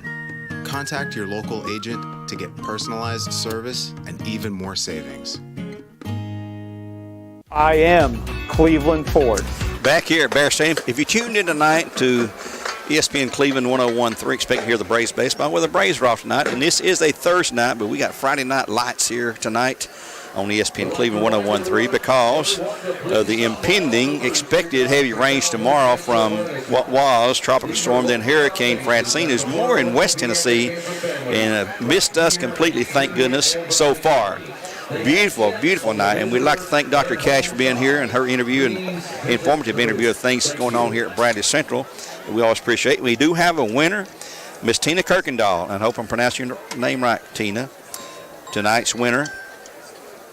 And she knew the answer was 2014, and so did Doc Hollywood. He always knows the answer to all of her questions. I bet Gene Heisinger knew, too. They're history buffs of Bradley Central football.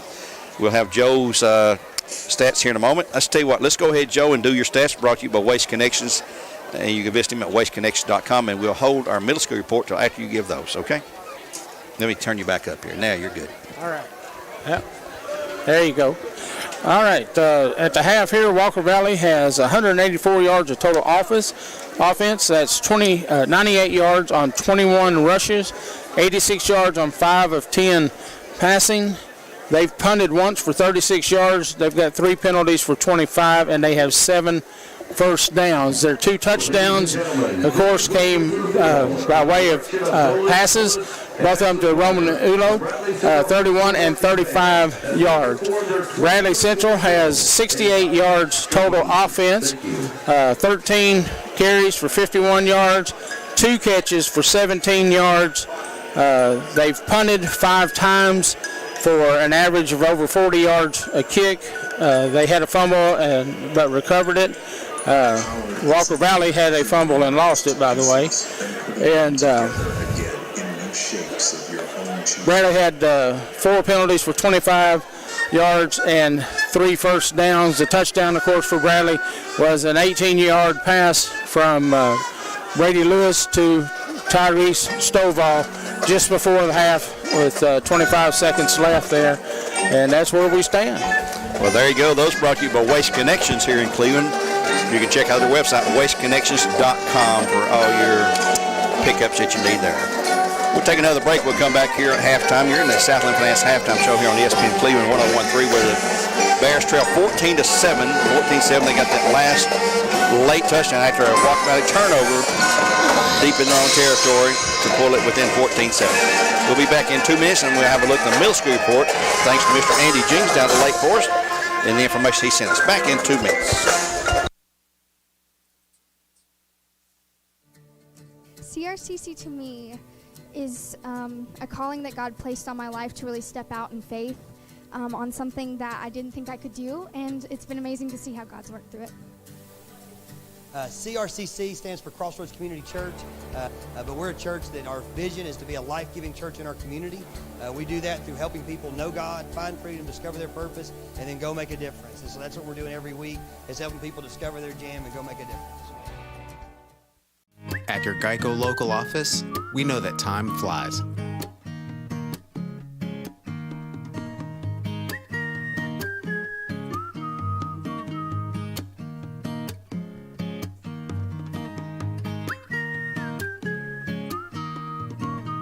But when you bundle your coverage with Geico, you could save money all year long.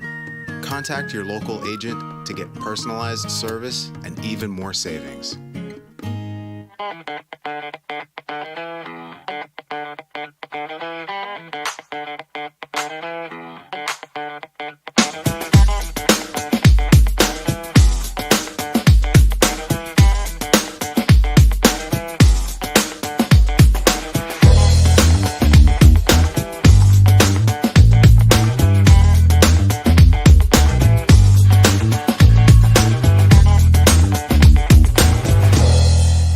McDonald's, we're making changes every day to serve you better. It's what we're made of. And serving you better means fresh beef quarter-pounder burgers. Your burger, his burger, her burger. All cooked fresh, right when you order. Made from pure North American beef and just a pinch of salt and pepper. Because we think there's nothing better than a fresh beef quarter-pounder burger made for you. Back here at Bear Stadium, we continue with our Southland Finance halftime show. I'd like to bring you now our halftime middle school report. And that's brought to you by the Center for Cosmetic Dentistry. See Dr. Ken Beard, that's Earl's dentist. Dr. Brian Beard, Dr. Baylor Terrell there at the Center for Cosmetic Dentistry. Here's a report sent to me by Andy Jenkins. A lot of activity going on for the Bruins and Lady Bruins. In football, the JV Bruins lost to Cleveland JV team. The varsity volleyball lost to Signal Mountain, and the JV volleyball won against Signal Mountain. Boys tennis lost a tiebreaker to Ray County, and girls tennis also lost to Ray County. Girls tennis defeated Ocoee, but the boys lost 2-7.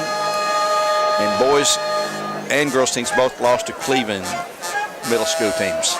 In volleyball, the 6th grade lost, and I'm not sure who the opponent was. The JV volleyball team won, and the varsity volleyball team lost. That's your middle school report for Lake Forest. Brought to you by Center for Cosmetic Dentistry. We appreciate them and their continued support of Bradley Central and middle school football and all sports in the local area.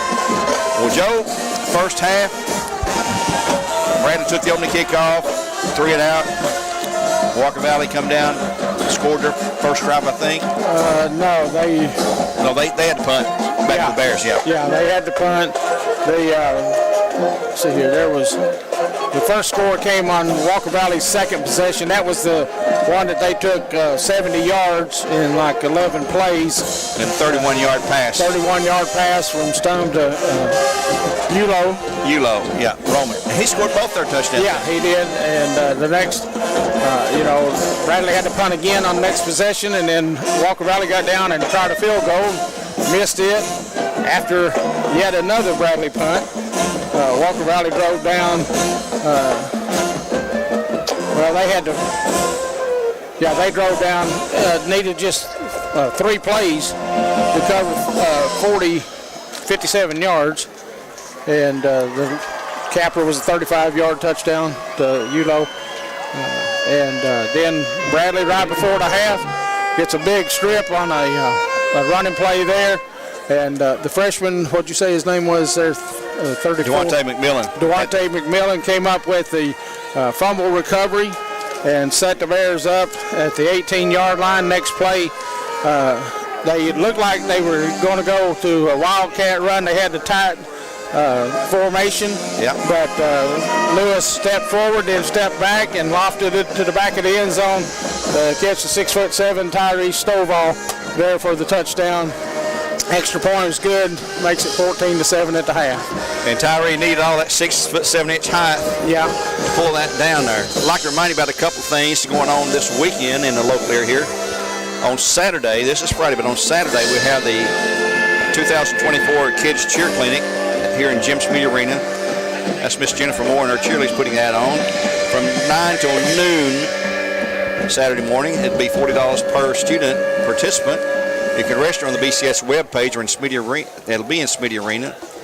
So you can register there the morning of, that's the 14th. And the age limitations are simply if they're potty trained or and they're potty trained and through middle school. And at noon, the parents and guardians will be able to watch a performance of the girls from 12 to 12:30. And all those girls who are in the clinic will be on the field for the October 18th game with Red Bank. They'll have them all out there. I think they started the game, and everyone in the clinic will be invited to participate with the BCH Varsity cheerleaders. Also coming up this Saturday at Gobbles Automotive, Saturday the 14th, the Bradley bowling team will have a car wash fundraiser, 9 to noon. They're asking for $5, but come on, folks. It's worth more than $5. So open your hearts and your billfold and give them a little bit more than that to help with the fundraiser. Even if it's raining, just stop by and give them some money. Yeah, there you go. And if it does rain, I'm not sure if they have a rain date or not.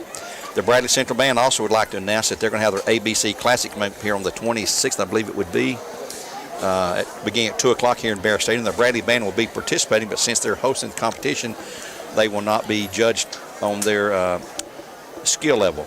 And they'll also be on October the 19th at Ray County and October the 26th at Saudi Daisy. And we'd like to thank Critical Power Solutions and Mr. Chris Caston for a pre-game meal for the guys on TV and radio. Hey, there you go. Somebody finally thought of us and loved us enough to give us a free meal. We appreciate that. There you go. Hey, got a few scores for you there. People might be interested.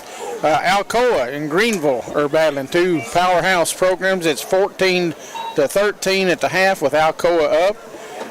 Down in Chattanooga Central is up on Tyner, 13-7 at the half.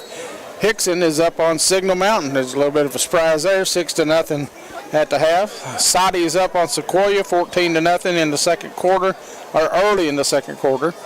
And Soddy's coming back. Yeah, Soddy's been strong this season, so good to see them on the rise now that they're no longer in our region. yeah. But there's like I said, there's several games across the state going on tonight, trying to beat that weather in tomorrow night. And a reminder, tomorrow night, Cleveland will be at home with Farragut for a Region 2 6A opener, 7 o'clock at Benny Monroe Stadium. And so bring your rain jackets and galoshes and it's umbrellas. Forecast us to be rain, possibly heavy rain, but hey. Well, I think the rain's coming in tonight. It may ease off a little towards the evening. We don't know, but it looks like a good decision to move this game to tonight. We've got perfect weather. Beautiful night for it. Best weather we've had all year for a game right here. Yes. I promise you that. And that game tomorrow night's on Mix 104.1, our sister station. 104.1 was Terry, the top radio man in the county. The oldest. The oldest. Well, you know, that's why you got to show respect to your elders.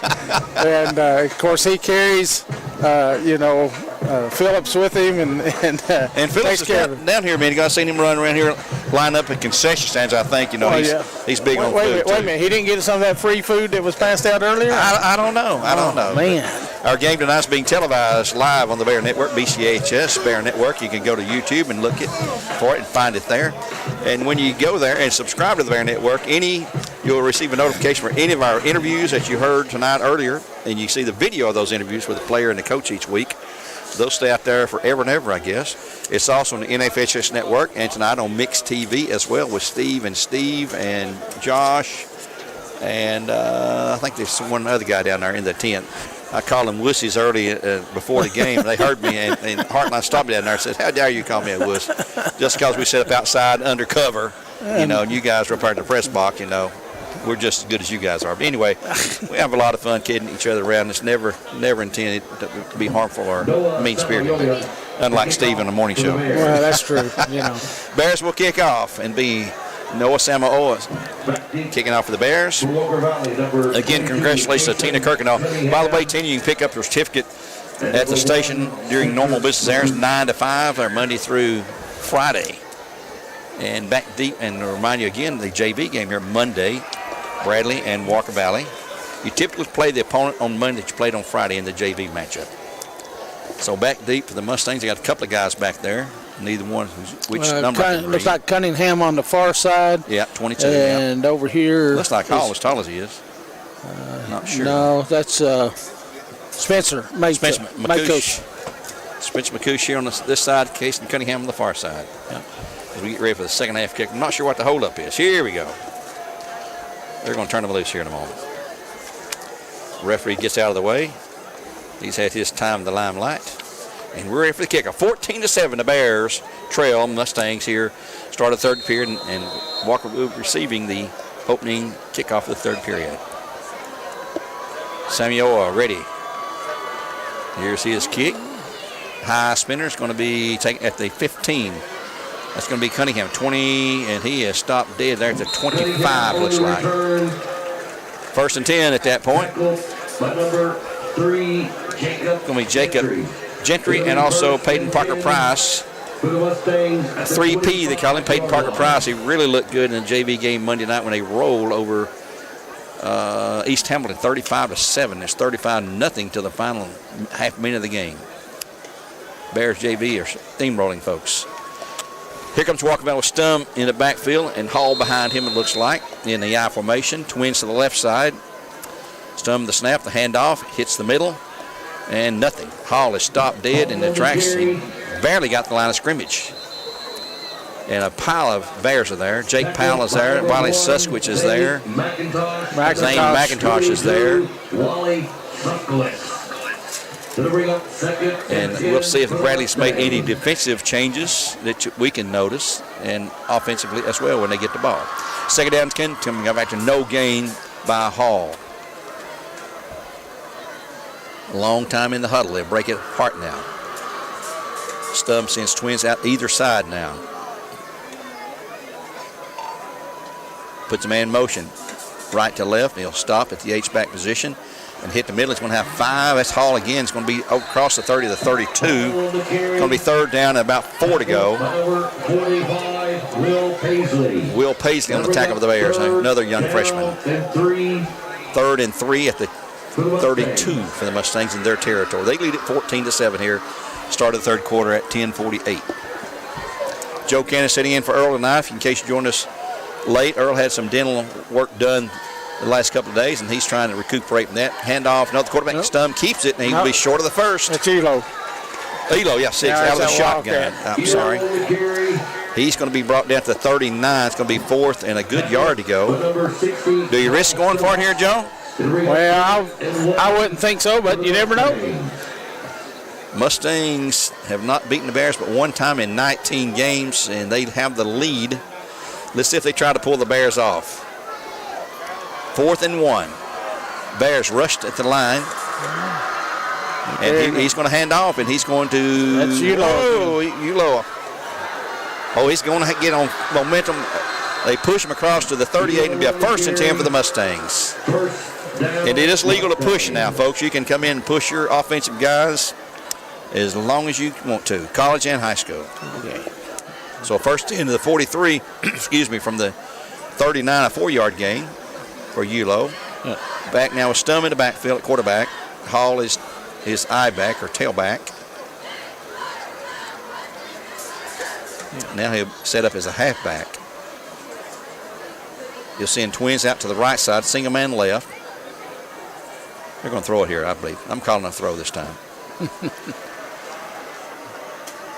Stum back. He's going to pass it. Throw out in the flat. It's going to be incomplete. It's going to be 2nd and 10. Guys, flag. Oh, late flag on Jake Powell. Late flag there. Come on, guys. Going to get Jake Powell for pass interference. Little hit. That's the first. Gets a little early. I don't think he was going to catch it anyhow because it was a low throw. Yeah, it's behind him too. But that'll give him a 1st down from the 37 to the Bear 48, I believe. That's where they put her down. 1st 10 Mustangs now in Bear territory. They lead 14-7 here at 9:22 in the 3rd quarter play. So another L&B appliance penalty. We've had too many of those tonight for both teams.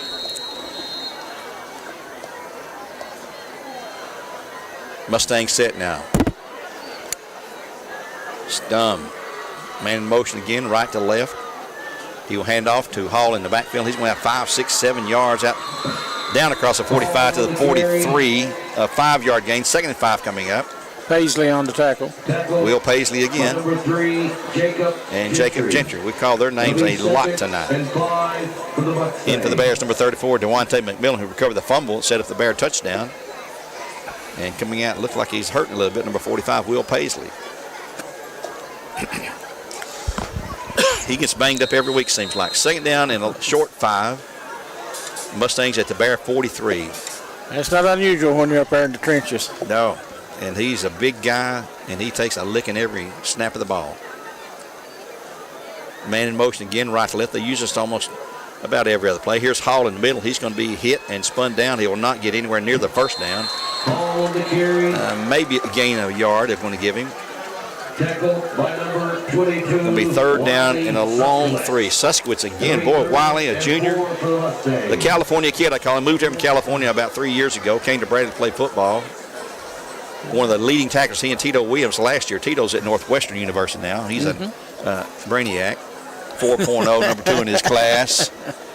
Man, 4.0. That's pretty good. And a great kid. He won the Steve Sloan Award last year, too. Shows you what kind of kid he is. So at the 42-yard line, Bear territory on 3rd down and a long, that's a 4 yards, I guess, to go. 3.5 at least. Long time. Play clock's at 3, 2, 1. Just before, like doing that every time. Stum in the middle, nothing. Nope. He's got a yard. Landon Scott on the carry on tackle. Yep.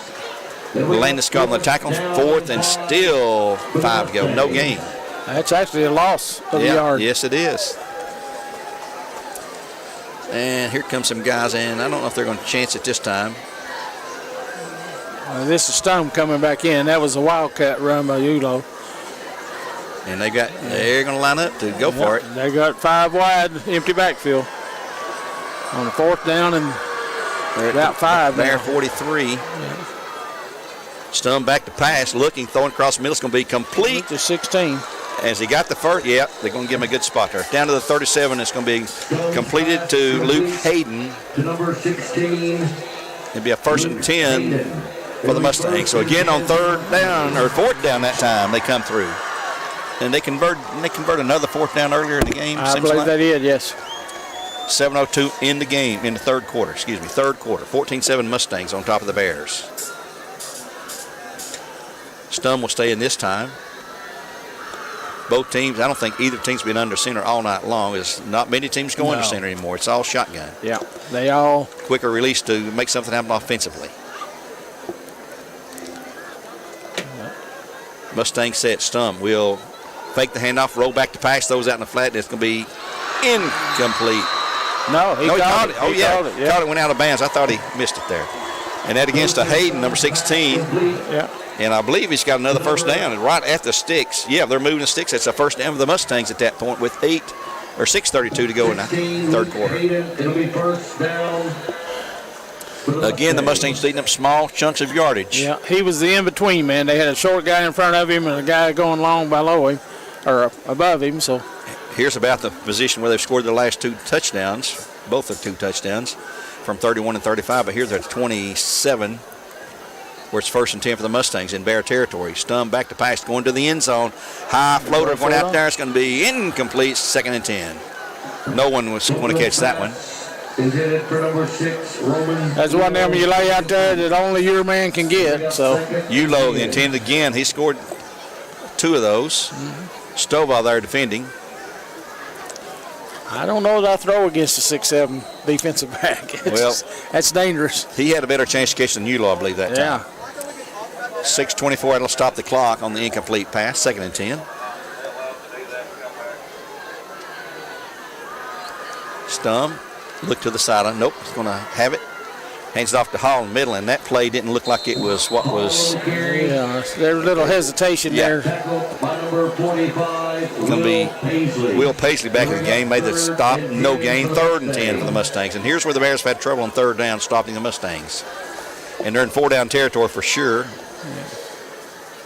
I see their kicker over there kicking into a net. He may be trying to loosen his leg up somewhat. He missed probably is. Field goal earlier. A 23 yarder. 23 yarder. Hooked it left. I think that was deflected. It looked like it was the way it caromed.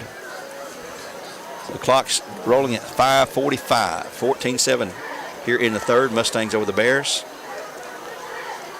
He's got 4 wide receivers out, 3 to the left. On 3rd and 10, he'll put a man in motion left to right. Stum back, looking, throwing out in the flat. It's going to be overthrown, way overthrown, 4th down. Defending there was Mason Gorey. It's going to be 4th and 10. They try a field goal here. It's going to be 45 yards. I watched them warm up. I didn't see any of their guys kicking anywhere close to that. So on 4th, sure they're going for empty backfield. Let's send out 5 wide receivers, 3 left, 2 right. Stum back, looking, and the flag before or time. What are they doing down here? What's the call here? I don't know. He's sending somebody off the field. He sent number 10 off. Because of the knees again. Yep. Officials timeout. In for the Bears, Landon Burmeister has 1 interception this year for the Bears. Yeah. And the thing with the knees, I guess that's a safety thing. Well, it is. It's allowed in college, but not high school. I mean, it's almost a point of being Well, it leaves the knee open bare without a pad. Do they do it in college? In pros? No. But this is high school. Way above their knees in college now. Yeah, it's like they're wearing shorts. Yeah. Here we go, 4th and 10 again. We're all set. Again, now the different formation. You got a man in the backfield this time. They look to the sidelines, going to change it up. Stum. Now the Mustangs will call time. They don't like to see it. Well, let's take one from Milligan Vane with them at 5:29 in the third. 14-7 the Mustangs over the Bears. We'll return in 1 minute with more live coverage here on ESPN Cleveland 101.3.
Right now you're wondering, what's next?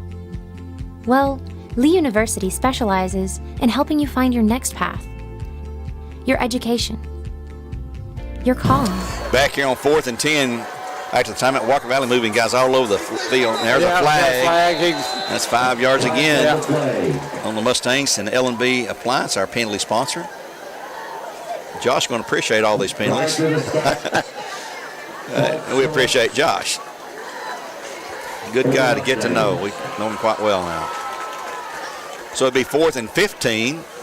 Back them up to the 37. 4th and 15 to the Mustangs. 5-yard mark off on a. Well, they were moving. 2 guys moving or moving before the snap. Well, what it was is this wide receiver, so when he went to go get set, he slipped, and they centered the ball, so he was still technically moving. Now they're going to punt it away here? Could be. Got the punt team in there. Yeah. I guess they're going to try to pin them back. He'll punt from the 45, and Bradley's probably hoping to go in the end zone. He's probably going to do a coffin corner type of kick if he can. Like I said earlier, he's only averaged 28 yards a kick this year. So Bradley has nobody back there rushing in. Oh, man, they nearly had a shot at that one. It's going to kick and go out of bounds. Well, it's going to get a good roll. Good roll down to the Bear right at the 10-yard line. So the Bears will take over 1st and 10 with 90 yards from pay dirt, trailing at 14-7 at 5:21 to go in the third. Let's take a quick 30-second timeout on ESPN Cleveland 1013. McDonald's is honored to serve our communities. McDonald's would like to give the opportunity to come join their team at one of their 11 locations. McDonald's has 5 locations in Cleveland and locations in Athens, Sweetwater, Madisonville, Etowah, Ocoee, and Ottawa. It's as simple as texting APPLY to 38000 or dropping by one of their 11 locations for an application. They offer flexible schedules, tuition assistance, and 1st and 10, Bryce Sean Beard with a carry, maybe a yard. Yep. 2nd and 9 coming up. Peyton Parker Price going in for the Bears, and Beard will come out. Let's see if Parker goes into the backfield. Yes, he does. He's a small guy. He is just a sophomore from Lake Forest. He'll line up at halfback on the right side of Brady Lewis on 2nd and 9 from the Bear 11-yard line. Lewis back, throws out to Parker. He catch it. He's the 15 and to the 16 or 17. Going to be short of the first down. It's going to be 3rd. And looks like 3 at the 17. Yeah, 3rd and 3 from the 17-yard line after a gain of 6 yards. Pass from Lewis to 3P, they call him. Big play for the Bears right here. 3rd and 3. They really need to keep the drive alive. They trail 14-7 at 4:19. This is their first possession of the second half. Lewis will probably carry this, is my pick, my guess. And he'll hand to Beard. There's a flag. Got a flag. Flag near the point of the tackle, which is at the 16. So he loses a yard on the carry. Let's see what the penalty's about. Referee says it is a hold on the Bears. They may decline this. Yeah, Yep, they're going to decline it. And the Bears will send in the punt team. 4th and 4. So the L&B appliance penalty was not marked off. I think that's the first that's been declined all game. Clock stopped at 4:04. 14-7 Mustangs on top in case you joined us late and missed the score. Brady Lewis does everything for the Bears. He's tight end. He can play defense, linebacker. He can punt. He played quarterback also tonight. Taking every snap but one. And referee trying to hold the game up. They snapped the ball. Yeah. Referee could almost caught that.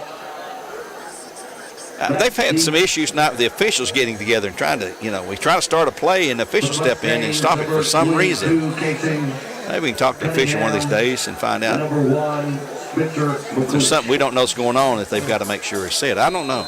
I really don't. I don't know what the deal was on that one. Now here's a flag thrown. Flag on the play. This is an illegal substitution on the Bears. Did they substitute somebody? Well, here comes, how many men have got there? Maybe they had one too many men. 2, 4, 6, 8, 10. No, now we got 10. 2, 4, 6, 8, 10. We had 12. There's 11. Yeah. Now we got after the wide receiver position. So back the Bears up 4 more yards on LB appliance penalty. Standing in his end zone now. Brady Lewis, a low line drive. It does roll and roll all the way out to down to the 47-yard line from the 12. So 38 and 3 is 41 yards. Let's take a 30-second timeout here on Mix 104.1. Make that ESPN Cleveland 101.3. Actually, Cleveland, nope, we're not going to take a time. They're already back out to play. Let's keep it here this time. Ephraim?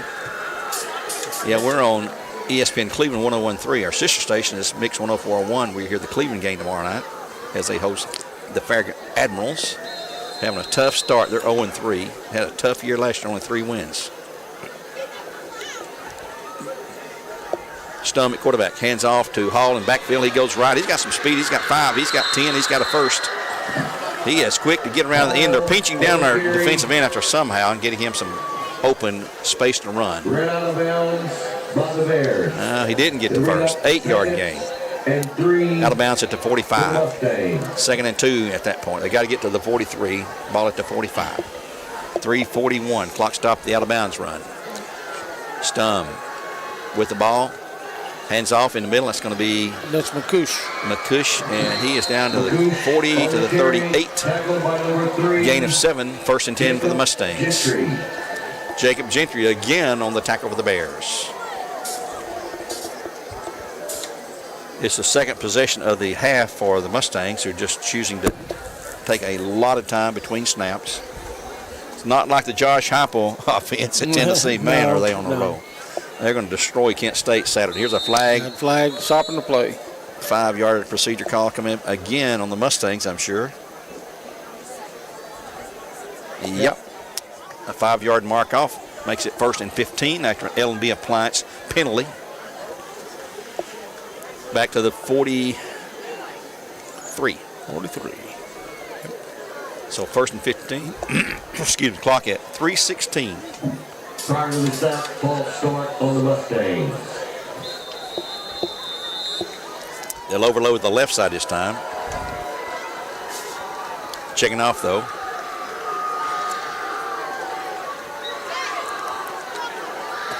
Stone, hands off in the middle.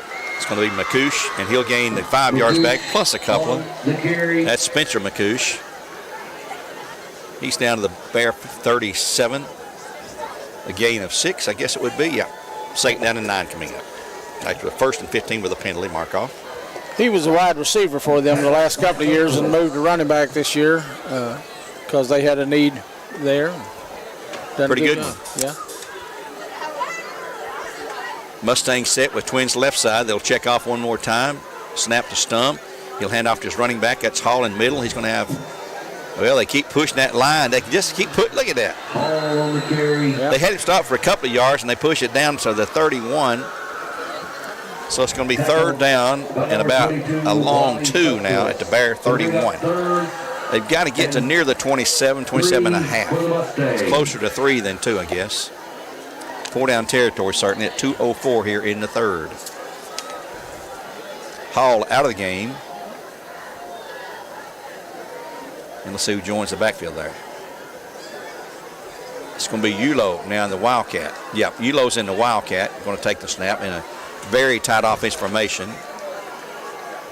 And he will take the handoff, and he will be dragged down for a loss by Gentry. Gentry's going to be 4th, and Wally Suskowitz quickly there, along with Mason Goree. And it's going to be 3rd now, about 5 to go. Yeah, that's a loss of 2. Gentry again on the tackle. Goree and Wally Suskowitz, so 4th at the Bear 33. Let's see what the game plan will be here. The last time they punted, and the Bears were penalized, backing them up further, but now it looks like they're going to go for it with a regular offensive set in there.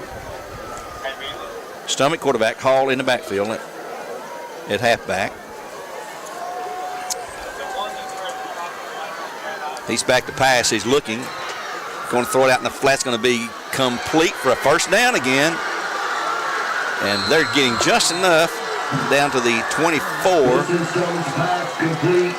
Who caught that one? 25. Number 25, Brody Crooms. First catch of the night for Brody Crooms, who is a junior. So 1st and 10 for the Mustangs again with only 42 seconds now here in the 3rd quarter play. Mustangs up 14-7. That may be Crooms' first catch of the year. Long time looking out to change the play now. Stum back, pass out, and flat's going to be complete to Hayden, who's open down to the 19. Gain of about 5, 2nd and 5, but that will be the final play of the period, I believe. Game clock's at 13. Yep, the Mustangs are already going to the other end of the field, so that will end the third quarter play here on ESPN Cleveland, 101.3, where Game Supply to Wholesale Supply Group. Let's take a 1-minute timeout. We'll return with the fourth and final period. Mustangs 14, Bears 7. My thoughts are with you, holding hands with your heart. See you, only blue dog can love you. Remember how the new love was here to stay.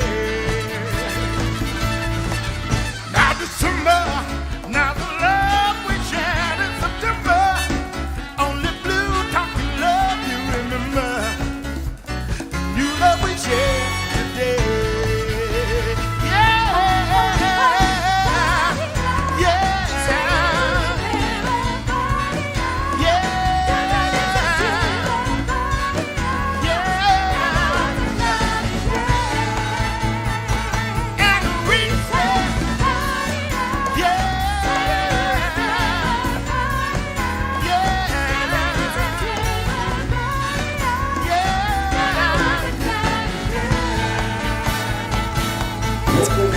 Well, Joe, that quarter there was basically Walker Valley eating the clock up with 2 drives, no scoring by either team, but they eat a lot of time off the clock. Bradley got 3 offensive plays off and a punt in that quarter, and Walker Valley controlled the ball the rest of the time. The time of possession is going to be amazingly in favor of Walker Valley. Yeah. They're right now 2nd down and 5 to go at the Bear 19. As we switch ends of the field, going to the open end, the horseshoe end, open end, here in Bear Stadium on a beautiful, absolutely stunningly beautiful night for football. Good call by someone to move this game from tomorrow night to tonight. Well, we'll see how it works out tomorrow night, but forecast was much better for tonight. Mustang set Stum on the handoff to Hall in the middle. He will be moving forward, and he just refused to go down. He's down to about the 15. It's going to be short of the first. Make it the 16. Be 3rd and 2. Devontae McMillian on the tackle, one of the freshmen. You better get the Bears while you can, because these youngsters will grow up in a hurry and get bigger, better, and stronger. They're taking some lumps this year, but it's not going to be that way forever. So on 3rd down and a long 2, 4-down territory, of course. Well, they could go for a field goal now. They're down to 16. They might attempt a field goal, although it didn't look too good the first time they tried it. Hall stays in the backfield with Stum.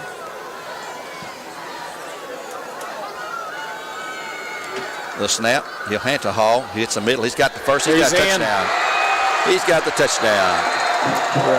Right up the middle. 16-yard run. He broke through the line, and no one there at the linebacker position to bring him down. So the Mustangs take a 20-7 lead at 11:03 now in the third quarter play here in Bear Stadium, with a PA attempt by Noah Campbell coming up.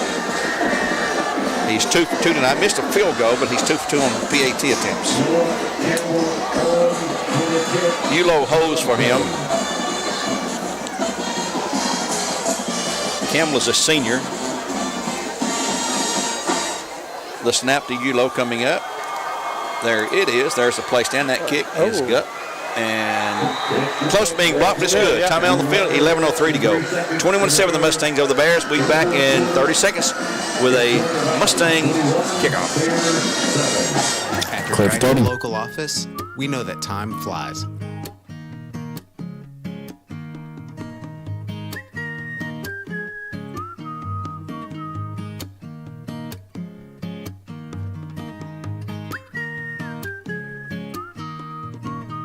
But when you bundle your coverage with Geico, you could save money all year long.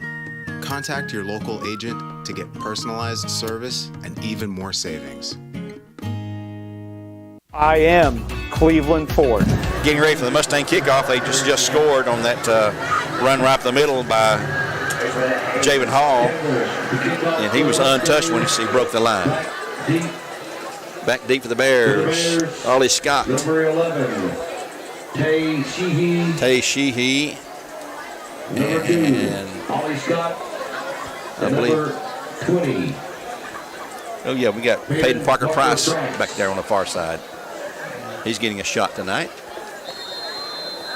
Campbell to kick off one more time for the Mustangs. Lead 21-7 with 11:03 now in the ball game. Really, really nice crowd here again tonight on both sides. Bradley's side is full to the gills. Here comes his kick. High spinner. It's going to be taken by Ollie Scott at the 5, to the 10, to the 15.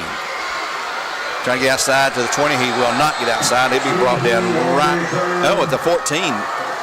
That was 5 yards off at the 14-yard line. The Bears have not had good field position all night long, except for the fumble recovery, on which they scored a touchdown. McCoosh on the tackle. McCoosh on the tackle, Spencer McCoosh. And the Bears are set to go. Brady Lewis stays in at quarterback. He'll send Stovall far to the right side. The Bears are probably going to have to throw quite a bit. Ollie Scott over here on this side. And it looks like Brayshaw, is that? Goree maybe. That's Goree over here. Bears set. Lewis, handoff to Beard in the middle. No, Lewis keeps it. He's going to have 5-6 yards out across the 15 to the 20. That's his largest gain of the night, I believe. And he will gain 7 to the 21. Second down and about 3. Clock has become an enemy of the Bears right now here in the 4th. Trailing by 2 scores at 14-7.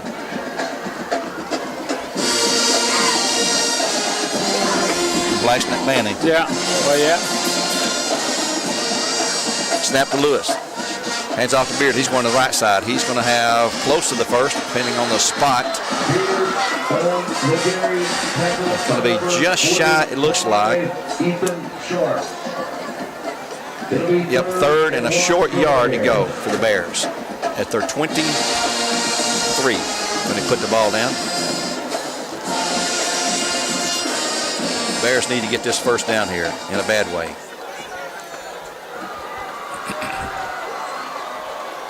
Lewis set, claps his hands, and here's a reverse. It's going to be Ollie Scott, 25 to the 30, to the 35, to the 40. And I see no flags. The biggest gainer of the night for the Bears, Ollie Scott on the end around, 40 to the 44. And the 1st and 10 for the Bears and Cleveland 4. Bears may open it up now and go to the air this time. Twins right side, Stovall here to the left. Lewis veered in the backfield alongside him. Lewis back to pass, looking, throwing. He's going long. He's got a guy out there. He got a, he was held big time. Yeah, there's a flag. They got it. Yeah. Pass interference coming up on the Mustangs. Ball was picked off by Jeremiah Pugh. I think he can wipe that out. Yeah. A couple of flags out there. Yeah. The Bradley receiver, Stovall, looked like got knocked down way back. Yeah, he got grabbed and thrown down pretty much. So if that's a 15-yarder for interference, that'll give the Bears a first down at the Mustang. Pass interference. They'll mark it off from scrimmage. And that was a correct call. Pass interference for LB Appliance. And they're going to mark it off. Doesn't move the down mark, but they're going to mark it off. They've kept the chains there. They mark it from the Bear 43 down to the Mustang 42. Should be. Yeah. Yep. Where it's 1st and 10 for the Bears and Cleveland 4 at that point. So Bears trying to make something happen here in the game. The clock's at 9:22. They trail 21-7 to the Mustangs. Lewis hand off to Beard this time. Hits that left side. There's just no blocking there. Nothing. He's to the 40. Give him 2 yards. Second down and 8 coming up. One of the Bears getting up slowly. It'll be number 59 for the Bears, I believe. Yeah. Luke Hagee, a junior. Beard out. Peyton Parker Price in for the Bears. The Bear offensive line's just getting whipped. There's no other way to put it. And they are young and inexperienced. Lewis pass to Peyton Parker Price. Going to be complete with the 40. He's trying to get out around it to 38, but it's going to be third down. A little swing pass to the 38 from the 40. 2-yard gain. Going to be third and about 6. Jeremiah Pugh on the tackle for the Mustangs. And 6 for the Bears. Bears definitely in a position to go for it on 4th down. Peyton Parker Price out, in for the Bears. Javon DeGrassi, another freshman. 15 freshmen on the varsity this year. And they're filling key positions for the Bears. Signal play in from the sidelines. Play clocks at 9 for Bradley Concrete Lamcon. Play clocks at 3. Bradley's going to have to call time. They do. Bradley had trouble getting the right play explained out there, and they'll take time. We'll take one from Milligan Vane. Back in 1 minute, 7:55 in the game. 21-7, Mustangs over the Bears here on ESPN Cleveland 1013, where games are brought to you by Wholesale Supply Group.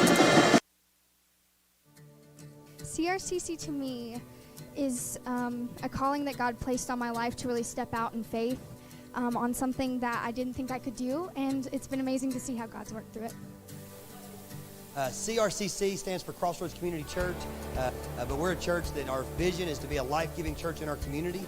We do that through helping people know God, find freedom, discover their purpose, and then go make a difference. And so that's what we're doing every week, is helping people discover their jam and go make a difference. At your Geico local office, we know that time flies.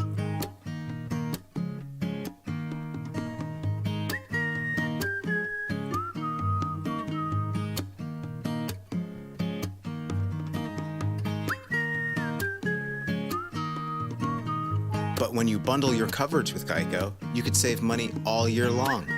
Contact your local agent to get personalized service and even more savings. That's not a time back in, and they're going to say that was a lateral. No. And they're going to say Cleveland has it. That was not a lateral. That's a bad call by the officials right there. Anyway, the ball goes over to the Mustangs at their 43. I saw when they kept scrambling for the ball that hadn't heard a whistle, and I didn't hear one from up here anyway. And it'll be a 1st and 10 for the Mustangs at their 43 with 7:34 to go, leading at 21-7. Looks like they're on their way to a win for the first time since 2014, 10 seasons ago. And Tina Kirkendall knew that. She won our trivia question tonight, so she'll get her Buddy's Barbecue certificate at the station there and go enjoying that because she knew Bradley football. Stumby quarterback, Hall in the backfield. He's been the workhorse for them in the backfield tonight. They'll send twins left. I doubt seriously they're going to throw it, though. Stum will hand it off to Hall. He'll hit the middle. He'll have a gain of 2 or 3 yards maybe. And he'll be brought down by DeMonte McMillian after a gain of, 4? A second and a long 6, short 7 coming up. Ball at the Mustang 48-yard line with 7:12 and the clock is running. I see some taillights where some folks are beginning to lead to beat the traffic out there. Yeah. Big crowd tonight, probably the largest crowd we'll have the rest of the year. No, we got Cleveland coming in. Yeah. We got Cleveland coming in, the 9th game of the year, I believe it is, way down the road. But right now we're looking ahead to next week too. We still got 6:45 in this game. Play clock's at 2. They just get it off right the last second. Here's Hall breaking away, and he's down to the 45 to the 40, and a first down at the Bear 37 for Javen Hall. He'll get up and he signals that's a first down that he just accomplished. The Mustangs continue to move the ball, not in big chunks, but enough to keep the sticks moving. Brandon's played behind the chains, they call it, too many times tonight. Coming in for the Bears, number 25, Andrew Carroll, grandson of Dennis Carroll, former star here at Brandon in several sports. And on 1st and 10 from their Bear 37, play clock's down to 10. And we'll be right at 6 minutes when the horn sounds, or this ball is snapping me.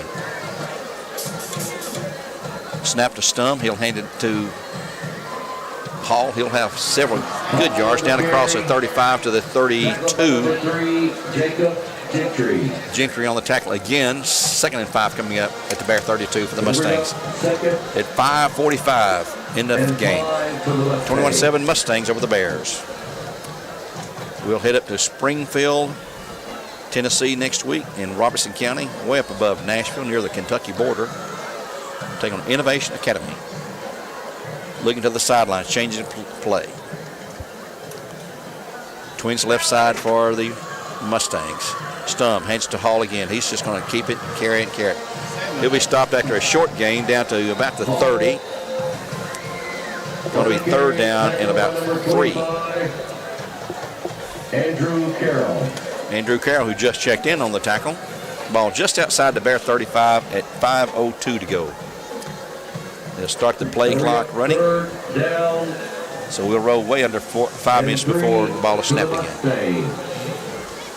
They're keeping the ball away from the Bears right now. They've done a good job of that. The Bears have had, what, 2 possessions in the half? Yes, just 2 this half. Got a couple of first downs on the last one. With the play clock down to 7, and the play clock's right in front of the quarterback, so he knows how much time he has before it runs out.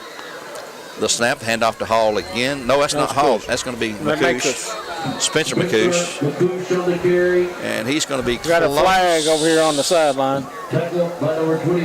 Oh, yeah. Threw it on the Bears side. It's probably on the Bears. Let's see what the call is. They're talking it over.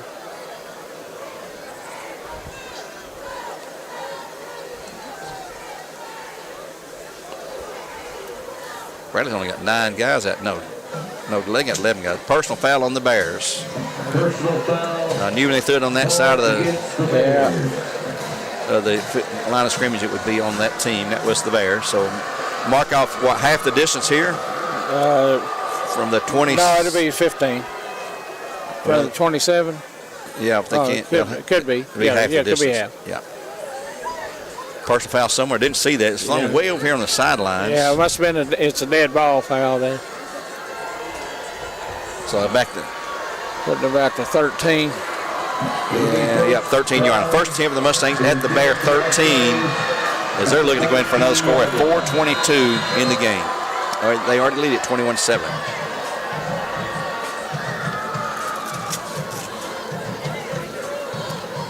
Stum looks to the sidelines. They're going to bring that play clock down away. It's at 25 right now. They got a while to go then. Yeah. But they're just going to stand there. Yeah, there's just 4 minutes to go in the game, so they're squeezing it out. Yep. Play clock's down to 12. They'll come to the line. Again, take their time. It's down to 7. The snap. The pass out in the flat's going to be complete, and he's going to be hit and breaks free. But that's not score. Not sure who that is, way on the far side. I couldn't see. That Ulo, number 6? 6 or 8, I believe it's 6. To number 22, Casey Cunningham. No, Casey Cunningham. No, that wasn't Cunningham. That was Ulo. That's right the first time. Coach Freeman made a mistake on that one. 2nd down and about 60. I thought it was a longer game than that, but a 2nd down. And they're at the 9-yard line, 8-yard line they call it, on the scoreboard. We're in an angle, it's hard to tell from here. That's a 5-yard gain on that. Yeah. Clock's now at 3:38 and stopped as he ran out of bounds. And here's McCoosh on the play going to the left side, and he will go not into the end zone, but he's got the 1st and goal. Down about the 2, maybe the 1. And knocked out of bounds by number 25, Andrew Carroll. Carroll on the tackle again. So he is at the, looks like the 2 or 3. Yeah, 2. 1st and goal for the Mustangs at the 2-yard line. First down and goal. At 3:31. Again, he ran out of bounds on the play. Here is Ulo on the carry on a Wildcat. He does not get it. He stops short. Going to be 2nd and goal from the 1. Short of the end zone by number 25, Andrew Carroll. Andrew Carroll. We called his name a lot here since he's checked in. playing like Grandpa there. Yeah, yeah. We're at 3:05. It'll be under 3 when the ball is snapped. Second and goal from the Bear 1 yard line for the Mustangs, who lead at 21-7. There's a flag on the Mustangs. That'll back them up 5. Number 10, they're doing this shift with one of the backs going like to a flanker position almost, but apparently they're not shifting right. That'll back them up to the 6-yard line. Second and goal from the 6 now. Talking about Dennis Carroll, I played many a sandlot football in his side yard, him and Tony. I lived about 2 blocks away. They was out there on Basis Pike, and we'd play. A bunch of rough boys from Old Fork would come over, and man, they hit. Bears call time. Let's take them with them for Milligan Vane. Back in 1 minute on ESPN Cleveland 101.3, where the Bears trail 21-7 to the Mustangs. And our games are brought to you by Wholesale Supply. We'll be back in 1 minute.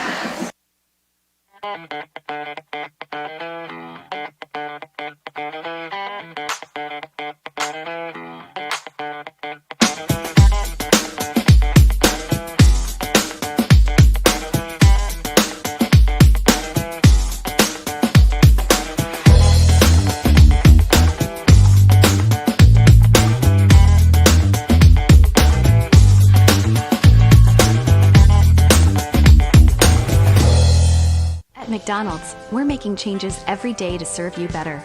It's what we're made of. And serving you better means fresh beef quarter-pounder burgers. Your burger, his burger, her burger. All cooked fresh, right when you order. Made from pure North American beef and just a pinch of salt and pepper. Because we think there's nothing better than a fresh beef quarter-pounder burger made for you, right when you order. And that's just one way we're showing you what we're made of. Second to go for the Mustangs at the Bear 7-yard line after the 5-yard mark-off. Clock's at 2:57. The Mustangs up 21-7 here on ESPN Cleveland 101.3. And there's that shift. And here is a handoff to the man in the middle. That's Hall, I believe. Working into the end zone. No. And he's going to be stopped at the 1. It's going to be third and goal now back at the 1. I believe that was Hall on the carry. Third and goal. Third down and goal. 2 more shots to get in for the Mustangs here. Yeah. If there's no penalty involved. Is that Yulo again in the Wildcat? Yeah, looks like it, yeah. He'll keep it himself, and he will not get in. It's going to be 4th and goal. He's inside the 1, but he's not across the goal line according to the officials on either side. Well, a couple inches away. So on 4th and goal, do you want to pad the score and go for another score? Of course they do. Wins over the Bears are few and far between for the Mustangs. Bears have dominated them 18-1. Out of 19 games played, the Bears won 18, including the last 10 in a row. I guess 9 in a row. Yeah. We're at minute 51 to go. 21-7 Mustangs on top. They're at the Bear inside the 1. 4th and goal. Going to drain the play clock. It's down. They're going to call time here. Here comes a timeout call by Coach Drew Akins, and we'll take one with them from Milligan Vane. At 1:36 in the game, 21-7 Mustangs here on ESPN Cleveland 101.3. Back in 1 minute. Call for 1 minute.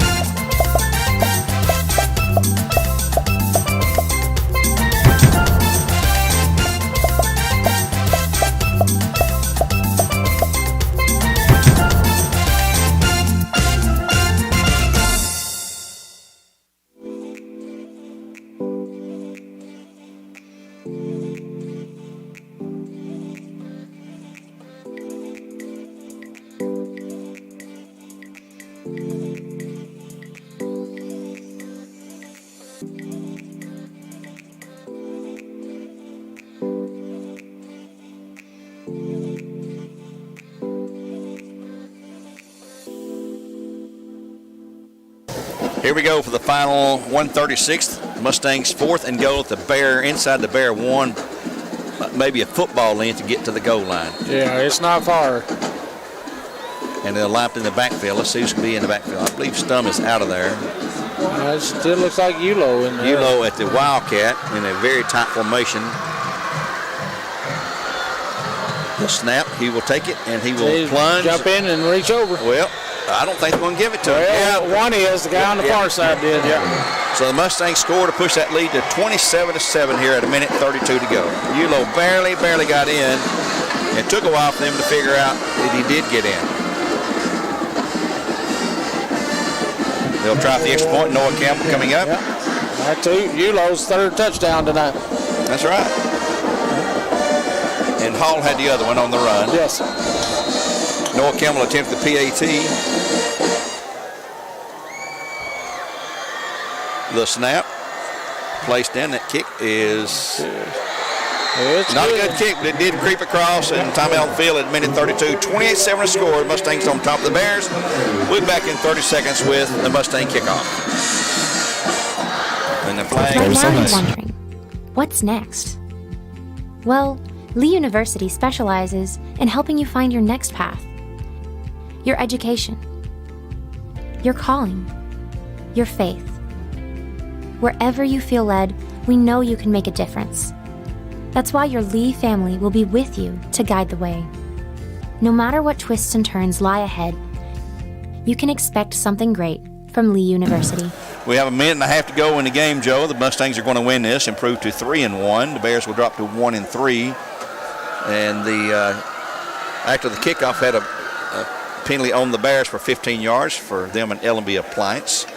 So they'll give a 15-yard mark off, and Mustangs will kick off from the Bear 45 this time once they mark it off. They're coming to the sidelines to tell Coach Floyd what the call was about. And a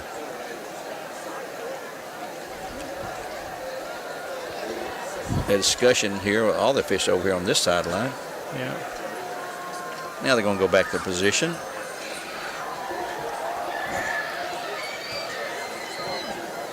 It'll be the Mustangs kicking off. Back deep for the Bears, the same three been there all night. Ollie Scott, he Peyton Parker Price on the far side, and Ollie Scott's in the middle, and Tay Sheehy looks like on this side. Here comes a mark off from the original kickoff spot of Mustang 40 down to the Bear 45, so this one probably go into the end zone. Noah Campbell kick off again. He doesn't have the strongest leg. He's been getting down about the 15 or 20. And he'll have a shot at putting this in the end zone with no return. You cannot return a kick in high school if it goes into the end zone. You can't run it out of the end zone. We saw Maryville last week kicking it through the end zone on a regular kickoff. Seems like, man, that is some other Maryville team we saw. Here comes the approach by Campbell. And his kick will be into the end zone, and the Bears have it 1st and 10 at the 20-yard line. We're in the final minute, 32. Next week we'll be in Springfield. And if you plan on going up, you better leave early because it's about a 3.5-hour trip at speed level. Plus you got to navigate Chattanooga and Nashville traffic. And Murfreesboro. Which is no fun. Well, you got two horrible and one bad traffic situations. Just hope the weather's good, but we'll be leaving about noon or so. Yeah. Here come the Bears. They'll send 3 men out to the right, 1 left. Lewis takes a snap. He's back. Got time. Throws out in the flat. It's going to be incomplete. Intended for Stovall, but it was out of his reach and out of bounds. 2nd and 10 coming up. Clock stops at 1:28. That play took all of 4 seconds. Yeah. Joe, I appreciate you sitting in for Earl tonight. Sure. I know he does too. No problem. I believe that was the first target towards Stovall tonight. He caught, yeah. No, he caught the touchdown pass. Oh, yeah. Sorry, that's the second. He sure did. On 2nd and 10, Lewis will hand it to Beard. No, he'll keep it himself, and he'll run through a couple of guys, get out to the 25, where it'll be 3rd and 5 for the Bears after a 5-yard pickup by the quarterback, Lewis.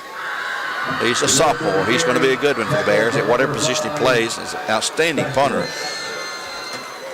Clock runs at 1:10. The Bears have 1 timeout if they choose to use it.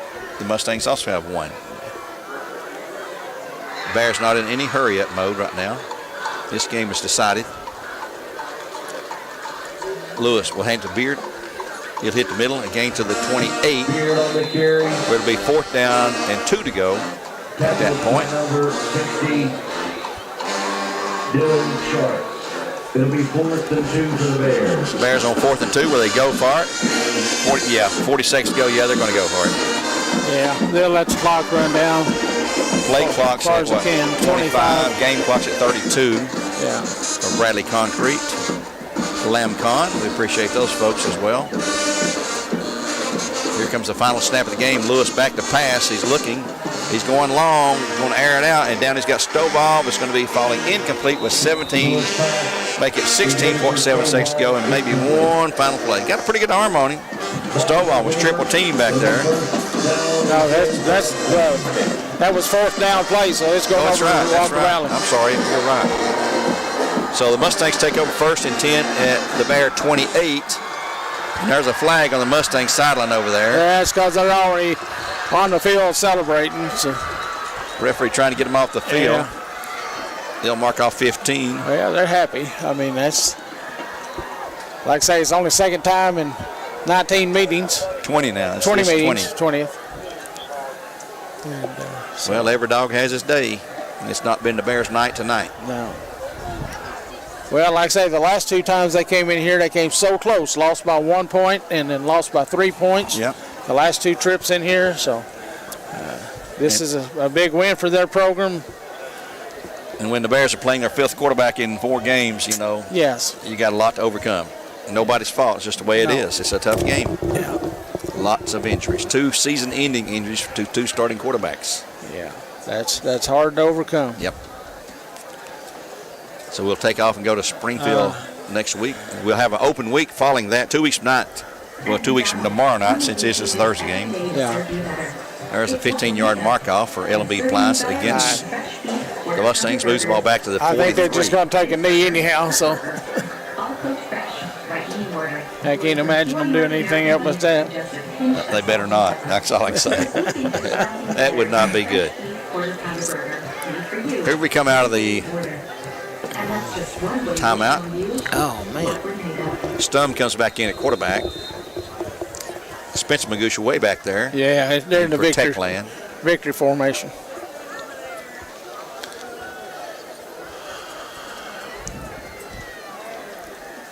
Mustangs set to go with the final play in 16.7 seconds to go in the game. Stum will take a knee. Yep. And there's your final play of the game. Clock's going to run out. The Mustangs are going to win it 28-7 here tonight over the Bears. 28-7 the final score here on ESPN Cleveland 101.3, where our games are brought to you by Wholesale Supply Group.